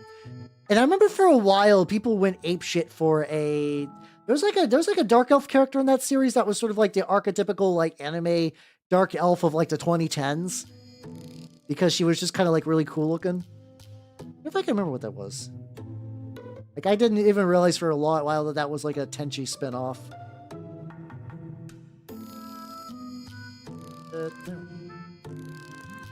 Look at the lat. Oh shit, I didn't get... Hold on, I can fix that real quick. First, okay, so I have a lot of options. I have a lot of options if I want to watch Tenchi. Neat. I'm okay with that. I'm okay with that. That little bit right there.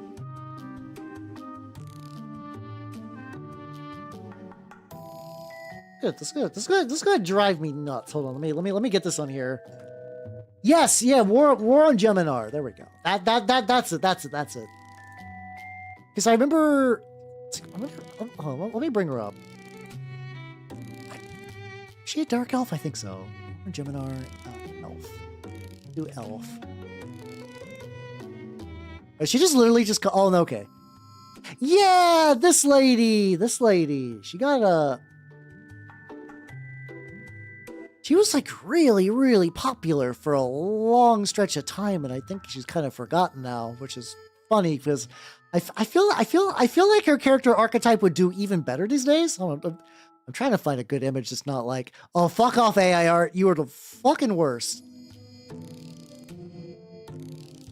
There we go. This is a reasonably okay resolution image of her. Meanwhile, I'll just bob. I'll just bob the stack while I'm getting this image ready. There we go. Yeah, but look at this lady. I feel like her character would do really good, like on Twitter now. There we go.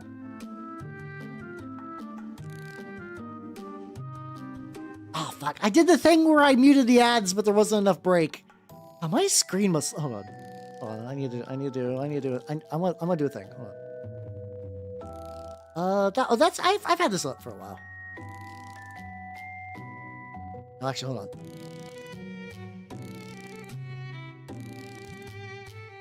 Art. Beautiful. There we go. Okay, never mind. I'm gonna carry on. Sip.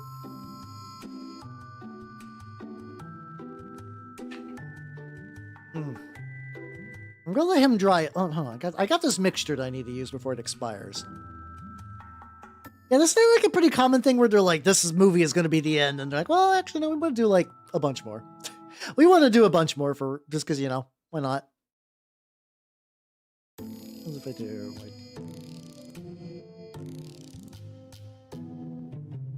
kind of do it kind of like squiggly, I guess, where it's like I'm not trying to do like a flat pattern. I want to kind of like almost kind of like an edge highlight, maybe. I don't know. I always find that like the way these knights are built, like the way the torso is framed is always really weird for like how I would naturally want to do highlights. Yeah, I imagine Tenchi's one of those fan bases that has held on for a while. Like, there's probably still people going to cons dressed up like Tenchi characters, which I appreciate. Something like this. Well, a little bit on here. There we go. Just keep it kind of thin. Do that. I was referring to the flesh knot now. I mean, no, that's what I did. That's why I put it there. That's why I put there.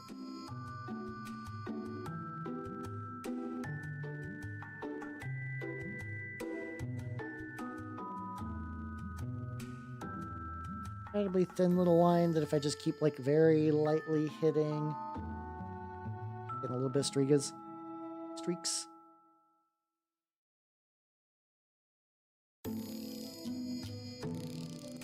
Okay, it does look like it kind of dries a bit, like less fucked up. I also imagine, once again, enamel wash, this is going to do a lot of changes to this bad boy, so I'm okay with it.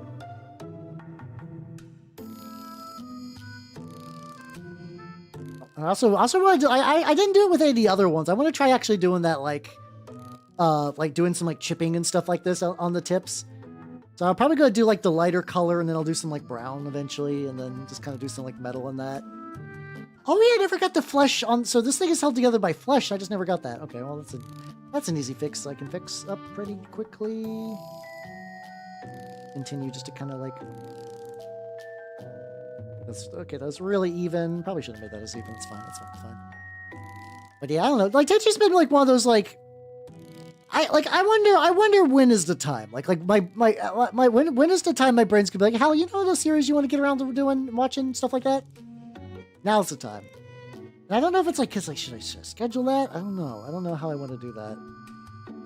But there's like a bunch of stuff like Tenchi that I would like to get around just to kind of given the try I've meaning to for like eons.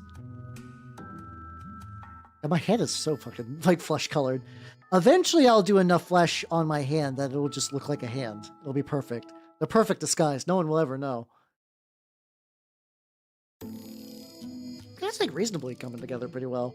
You still got a lot, to be fair. And then the base is. I want to add some more browns to the base. I need to do some oxide bullshit. Still got some nihilic? I don't know. Nihilic oxide. I just gotta get some G-dubs oxide. Why did I decide to hit that like real hard? Just like I just went like full fake redneck there for like 1 second. I'm gonna get some G-dubs oxide. I haven't really like. I have to imagine by now Army Painter probably has some equivalent to that. I remember for a while they just wasn't like a good alternative. Now it feels like Army Painter basically has anything I would ever really want. Like I've replaced Blood from the Blood God. I've replaced Warplock Bronze. Like I might as well keep using this because like I have it. But once it runs out, I'll probably be able just to pick up some like nice Army Painter bullshit. I don't have to deal with this anymore. Send it out. Just kind of getting in a couple spots. And then I can go back and dry brush with that some metal. At some point I'll be able to actually like hook up the lad to this, and I don't know when that's going to be. I probably need to be really like I'm so aggressive for wanting to glue my minis to their bases. But once I do, this guy basically becomes. Pro Acro does have a lot of stuff too. I think like at one point I want to do another order with them. I want to try out how are their washes. I really like the idea of having like a big bottle of like some just like basic ash washes. Like, you know, I do enamels these days, but there's like some techniques and stuff you do with like an acrylic wash that you just kind of mix in that seems like it'd be really cool.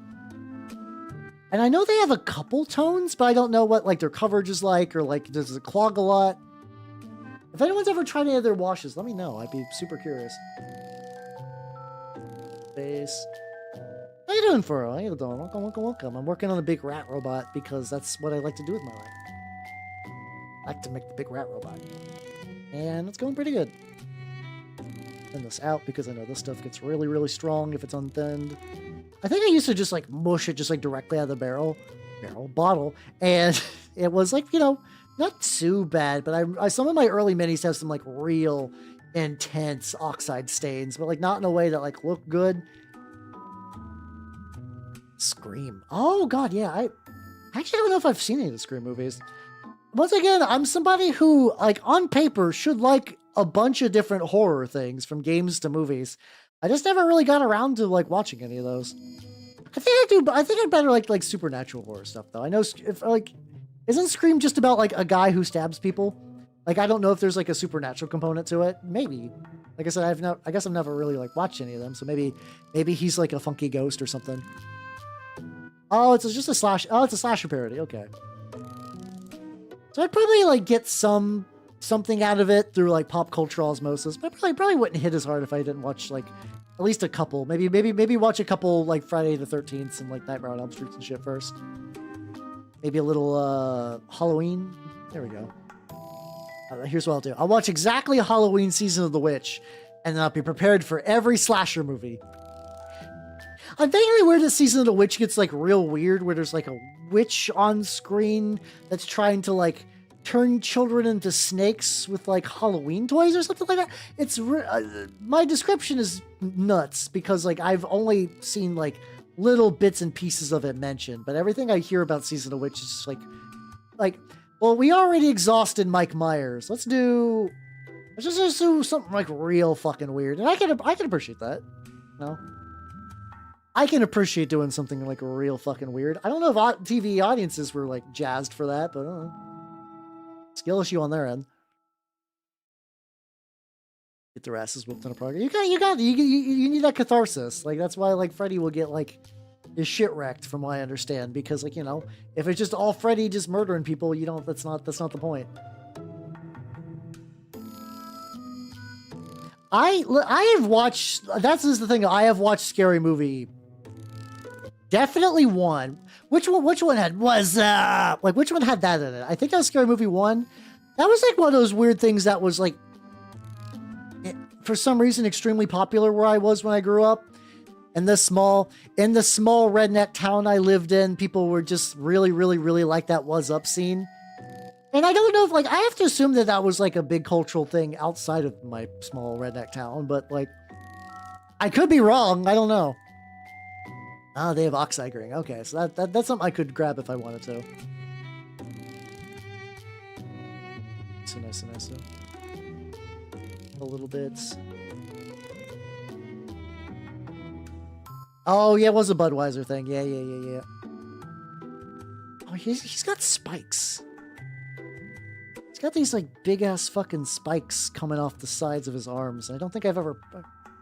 Yeah, we can make those bone color. We can make those bone. We can bone up the spikes. Leather. Ah, fuck. Oh, no. Also, my palette is getting covered, and I'm okay with it. Also, something I totally forgot. So you're gonna be like, how? What's that nubbin? Well, that nubbin is for this gun. Well, actually, all my guns are magnetized to work with him. But I forgot. This had like a bad seam in it that's still kind of there. I might need to fix. But the idea that like I can't magnetize the arms. The arms are just going to be a melee weapon. So I want to be able to put like any whatever ranged weapon I want. Just put it on his shoulder. I could have put it on the back or something like that. But I actually just think having like a lopsided shoulder is kind of fun. So I got to finish that at some point as well. Spikes. There we go. That's what I was doing. Yeah, that was like fucking really middle school shit, yelling, doing the "what's up?" Like, it was mostly because like I was really sheltered a lot, so I was just kind of like I watched the movies, but I was just kind of baffled why that was just like a thing people were doing. I was just like, I don't get it, but okay, okay, all right. Also, Soul Moon Whisper, thank you for the follow. Welcome to the workshop. How you doing? I've never tried any of their basing stuff. I should try that. How you doing? How you doing? If you do not know me, I'm Halbernaut the Mimic Elf, miniature painting VTuber of the Nurgle's Game Array. I'm slowly moving the model off screen because it's getting late. Here is my rat mech. He's turning out pretty good. So this is, considering that this is like 4 hours of painting, he's not done. Like not even fucking close. But nice. Good. What does Hal do? I paint rats. See guys? I told you I paint rats. It's real. No, it's not. It can't be the Ratager because that's a loyalist one. This has to be the war rat. There we go. It's like war dog, but a rat. Perfect. No problems yet. All the places that are blue are going to be kind of like, I'm going to do copper on that, but same idea basically. So, oh, well, so we got like a skull over here. Ah, fuck. His claws are getting caught like in my glove, and it's the worst. There we go, there we go, there. Yeah, what's up, rat dog? Careful. Probably get like the bottom of the skull later, but for right now, this is not too bad. I forgot he had a skull there for a bit. He's really sharp. Like, not sharp in a way that hurts. Like sometimes you're like painting chaos models and they grip you and you're like, oh god, I'm in pain. It's not quite like that. For this guy, what I'm keep running into is like he just like you can get a thing snagged here or here or here or here or here or like here or even maybe here. If it gets snagged here, it's gonna break off. But like, you know, it's just like a bunch of points that can like grab this model. Yeah. Oh god, yeah. If you took it to somebody's like nice scarf and just like ran it down the sides, that thing would shred to pieces. Such is the power of chaos. There we go.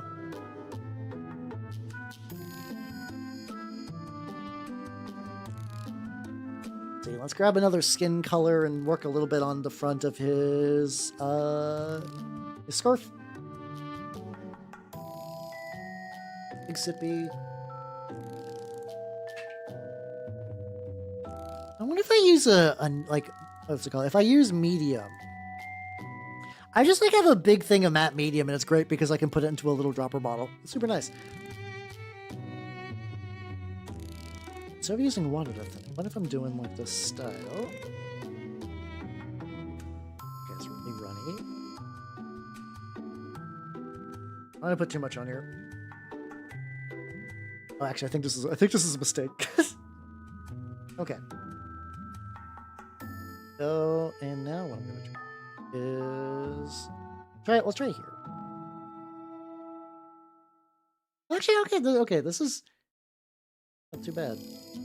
Still very, very drippy, but it's actually like drippy in a way because it's using medium instead of water. Keeping consistency relatively well. Here. Hit the edges, yeah. And then, I mean, this is like the first layer skin. I usually do like a couple for these like fucked up leather kind of cloak things, so this isn't too bad. So he's got like a couple of strings to it. I'll need to hit him. Okay, I saw like a flashing light. I was like, what the fuck? It's like, oh yeah, no, that's just like my audio interface. It's just doing that all the time. I just for some reason just now noticed. Even though I've been streaming like this for years, I just now noticed that my lights are actively flashing when I stream. Oh, that's fun. The things you notice sometimes. So again, let's do quick inventory. If I remember right, I think it's like wrap the tail around here. It's like something like this. Where it's like I'm going to use one grave as like a kickstand, and then the other will go into that. And thus it'll keep a sort of forward momentum where it's like, it'll still be looking directly at eye level with the person, but it'll be like leaping at them because using this as like a springboard. Nice. What do you need right now? You need a little bit of metal here. I can fix that. Can I move that? Hold on. I had a palette of colors that I was using for like... Plenty. I got a bunch of these. I still want to really try. It could be the tired getting me too. Which I have actually kind of been enjoying the starting earlier because of like the tired, I guess. I don't know. By the time I stream for tonight, I'm still like relatively together mentally, relatively so, relatively speaking. Let's get this. Gonna like remove like an okay amount, yeah, because I just apparently just missed like back here. Still leave some of the black on there because I want this to be. Oh yeah, I guess let me see. There is a thing I do want to try. I'm gonna hit that up. So specifically for the Grimdark Compendium, guys, they kept talking about like using multiple metals and a bastard brush.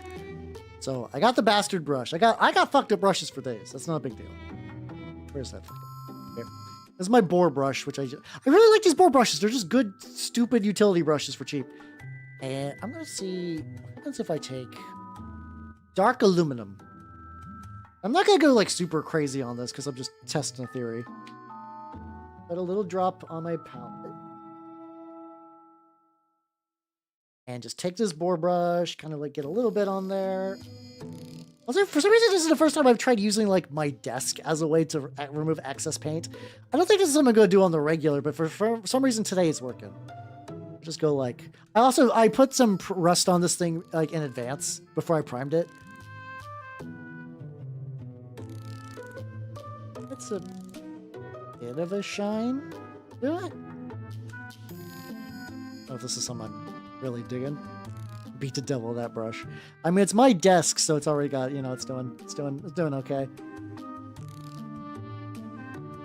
No. I also think he did say he's like, yeah, I got a bunch of just like old G-dubs paints that are in like a half-drying state. So it's distinctly possible that because my brush, I'm not using crusty G-dubs paints anymore, I'm not going to get the fun, varied textured effect of crusty G-dubs paints. Which is a weird thing to be like, man, I don't use shitty metals anymore. I'm not going to get all the cool benefits of using shitty metals. I'm okay with this. So it looks actually pretty decent. I also don't know how this is going to look once I start adding in some other bullshit. Let's see. I could also maybe just use this for the blade. This could just be a good test. I could also try like, this is dark aluminum. I might try silver next. Oh. Stipple with plastic glue. I have done that before. I did that on my Noise Marines for their capes. That actually looks pretty legit. The problem is that I have a bunch of disposable brushes for shit like that. And it's good because, you know, they're disposable. It's not going to be like a big deal if they eat shit. But they do instantly eat shit. Like I can basically use like one brush per couple passes with that. Let's see. I'll let that dry a little bit. How was the... Oh yeah, let me do some stuff. Do I have a dark silver? So I have dark aluminum, gunmetal. I use gunmetal for basically everything. Other metals. I got regular silver, which is what I'm going to try next. Those are the only real metal colors I got.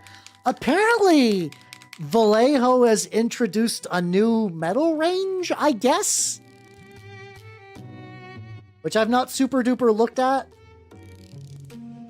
Like I saw it's like something, it's like I think they're trying to do that like 3-part system where it's like a base, a highlight, and it's like base, highlight, and then a recess shade kind of deal.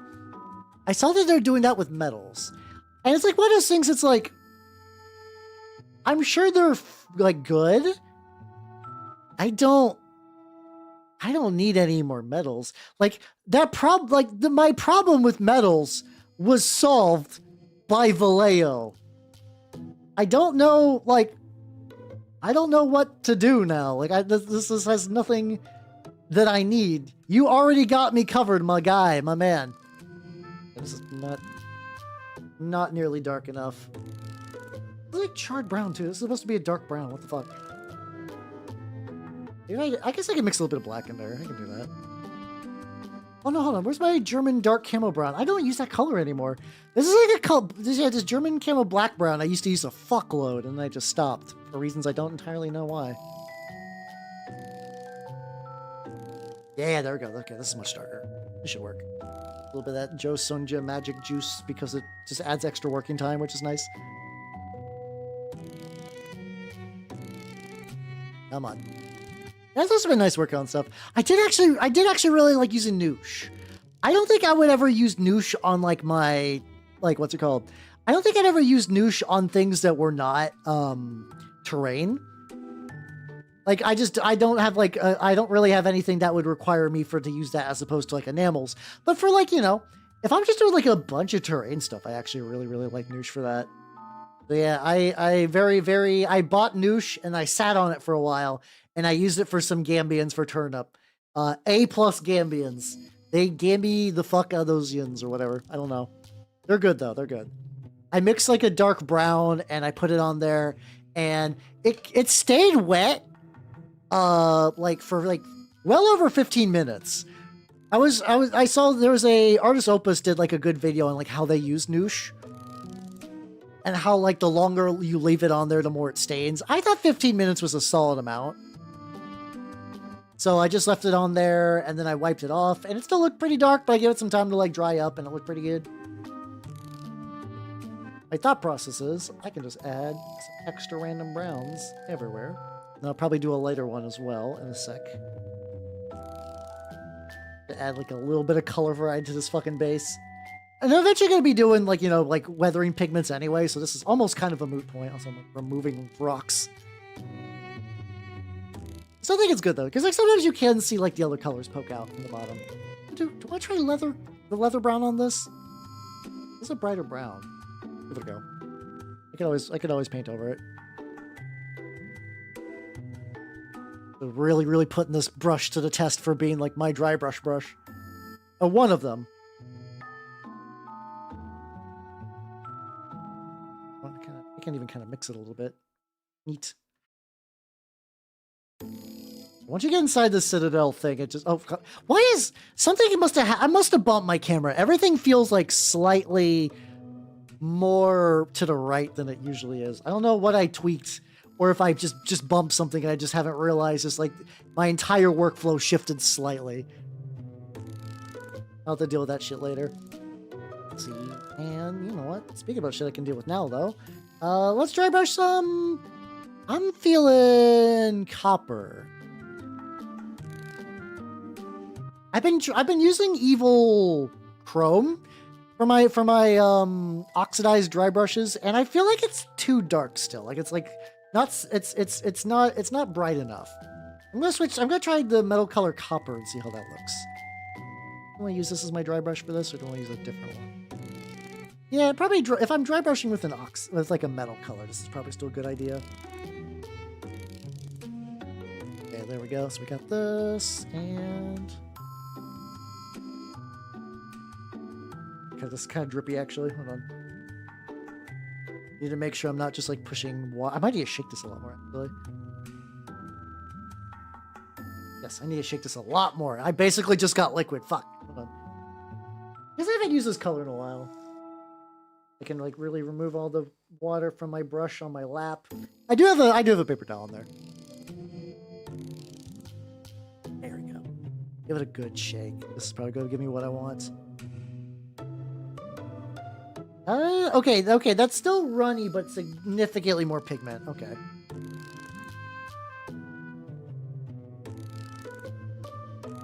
There we go. Okay, let's give this a go.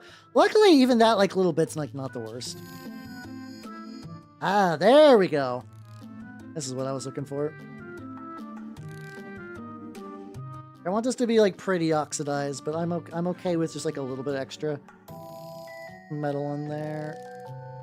Yeah, okay. So there we go. Also, Jotunheart, thank you for the follow. Welcome to the workshop. How you doing? I'm working on the base for this motherfucker. Turned out pretty good.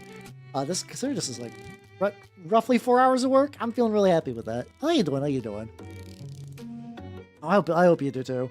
I also have like technically like I don't have anything planned for this weekend, though I really need to work more on my on video stuff. I need to do some video stuff. I was going to do it last week, but I got like my entire week's like basically derailed by car trouble. Yeah, train metaphors for cars. But like for real though, I just wasn't in like a good brain space for that. So I should be able to actually like get that working. And in theory, I could use that time to like, you know, but I also really want to work on my Saturnine stuff. Though it's really good though. So I've been waiting for leaks for the new Wordbearer. Wordbearers are getting a custom Saturnine unit, which is really, really cool. the word. So now that I actually have seen the leak, I know how to build it.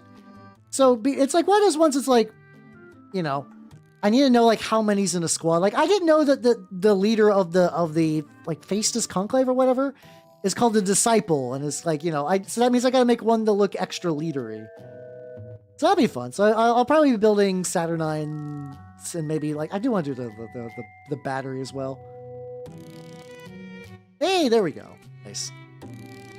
The old man needing a hospital. Oh shit, how's your old man doing? Fuck.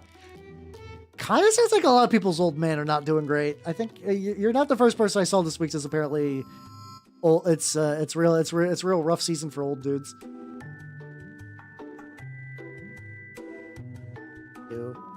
I didn't do oxide on the back. Fuck ton of heart meds. Well, that's relatively good, I guess. I'm gonna say relatively good, and like, you know, still kicking, I think, is a good result for coming out of the hospital. Unfortunate about the meds, though, but, you know, that just kind of happens. Yeah, it's not a good week for old men. Sign me, an old man. Okay, so that's a significant improvement, then. Well, hell yeah. I'm glad he's doing much better. A little bit of dry brushing on my lad.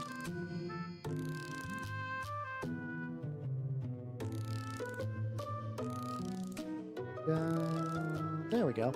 So yeah, probably I might do some more highlights later. This is still kind of dull, but like gives a general idea of what I'm shooting for.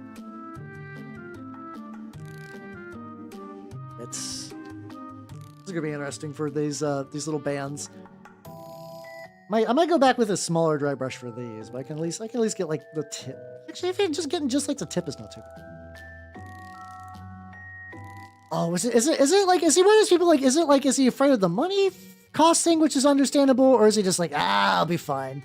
So that's also a mindset that some like, you know, old dads got. They're like, yeah, I'm basically indestructible. It's whatever. Like my guy, my dude, my lad, my dad. You gotta go to the hospital. You gotta go to the hospital, my man. Sometimes it do be like that. Oh, he's the sadder bonus option. I see. I'm not even going to do a bit for that because that would be in poor taste. We're talking about someone's dad, but understandable. Live. I command you to live, old man. As you should, you know. As you absolutely should. It's not a dad's right to choose when he passes from this world. Is that of the offspring? There we go. Get under the hood for that. I did not put the oxide for this back bit. Oh, I think it still looks okay. Uh-oh. What snapped?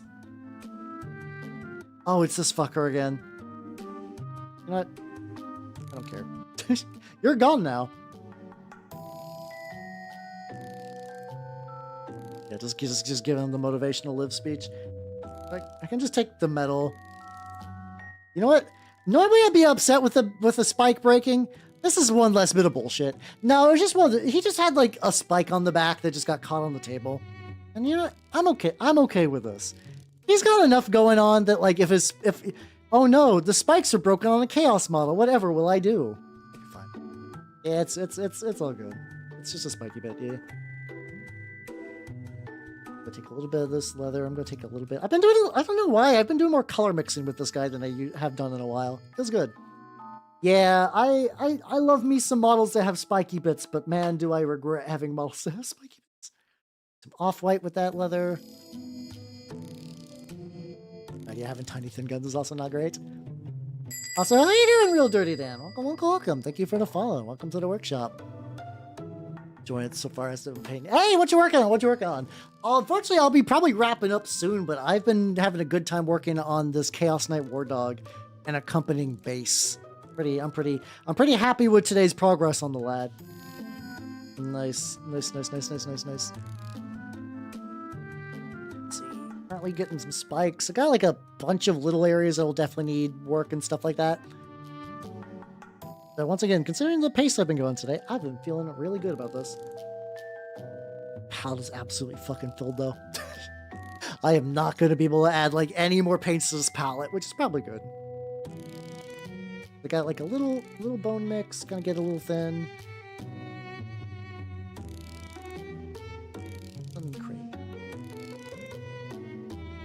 buddy. I know G-dubs does a thing where their bones get darker as they kind of streak forward. I've always liked it where the bones are dark at the base and they get lighter like towards the edges. I don't know if that's like me doing it wrong or what, but like I've always just kind of preferred that aesthetic. Like I've done it the other way before and it just never really just rang for me. Hey, how you doing? How you doing? You do not know me already? I'm Halbernut the Mimic Elf, miniature painting VTuber of the Nerdlandscape variety. Needs more, just one more spike. Yeah, I guess I could. I mean, I could always glue an extra spike somewhere if I really, really want to. I don't, but I could. I have that power. I have the ability.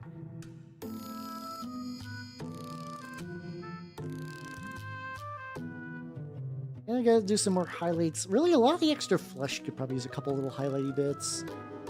I also like how this just looks like he just has just like a torso, but just like shoved there for some reason. I'm also debating, like maybe I'll do.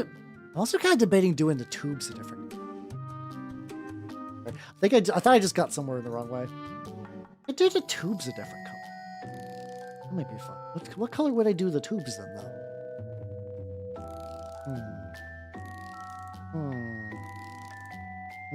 I need to think this through. Doesn't need to be a tonight decision, but someday I will need to figure out how I wish to do tubes. I guess the option would be just to kind of like maybe make them brighter for like a kind of like a intestines sort of deal. Like I can make them kind of like gray or pinkish or something like that. Like I got some pinks that could work. I could use maybe okay, yeah, I'm gonna try it. I'll try it on the stomach tubes because those will be easy to correct. I'm gonna take a little bit of dark hot pink. I unscrewed white. Oh my god. Yellow. See, usually I would do like a yellow color or something like that if I wanted to do like energy, because I love doing energy tubes. I want these to be purely biological because I really want to show that this is like a weird mutant thing. I'm gonna try using the dark hot pink. Got some drops on that, and then maybe like a little drop of the evil red that I've been using for a lot of the just general flesh color. Maybe that mixture will get me there. Like a tiny, just a smidgen. There we go.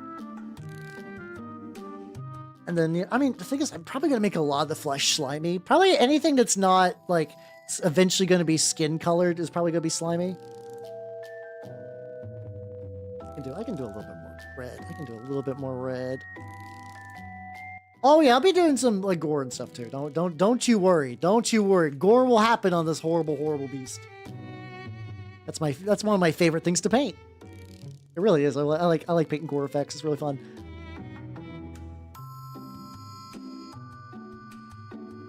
Yeah, well, I already got this paint mixed up, unfortunately. Let me try this real quick.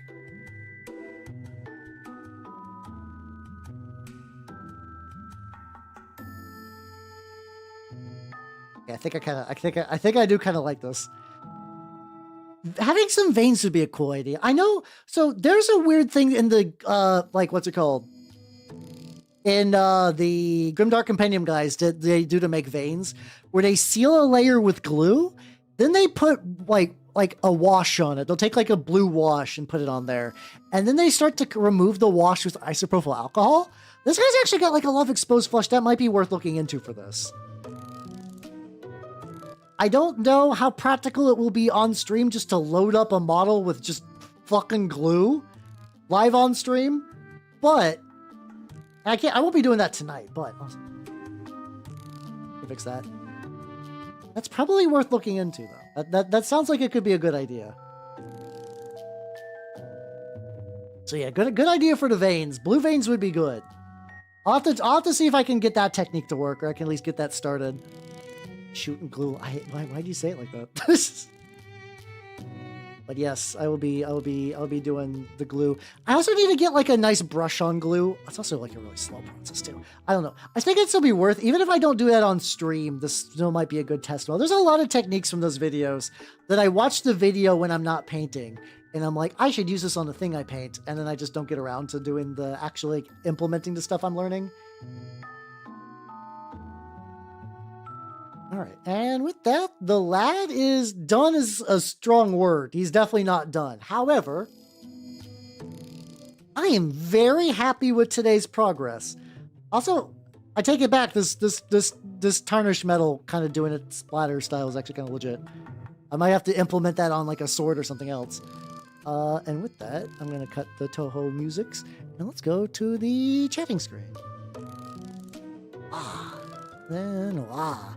All right. Thank you, nerds, for coming. Yeah, I'll say crazy good progress today. I'm feeling really good about the progress today. Thank you all for coming. I had a lot of fun. Schedule on Saturday.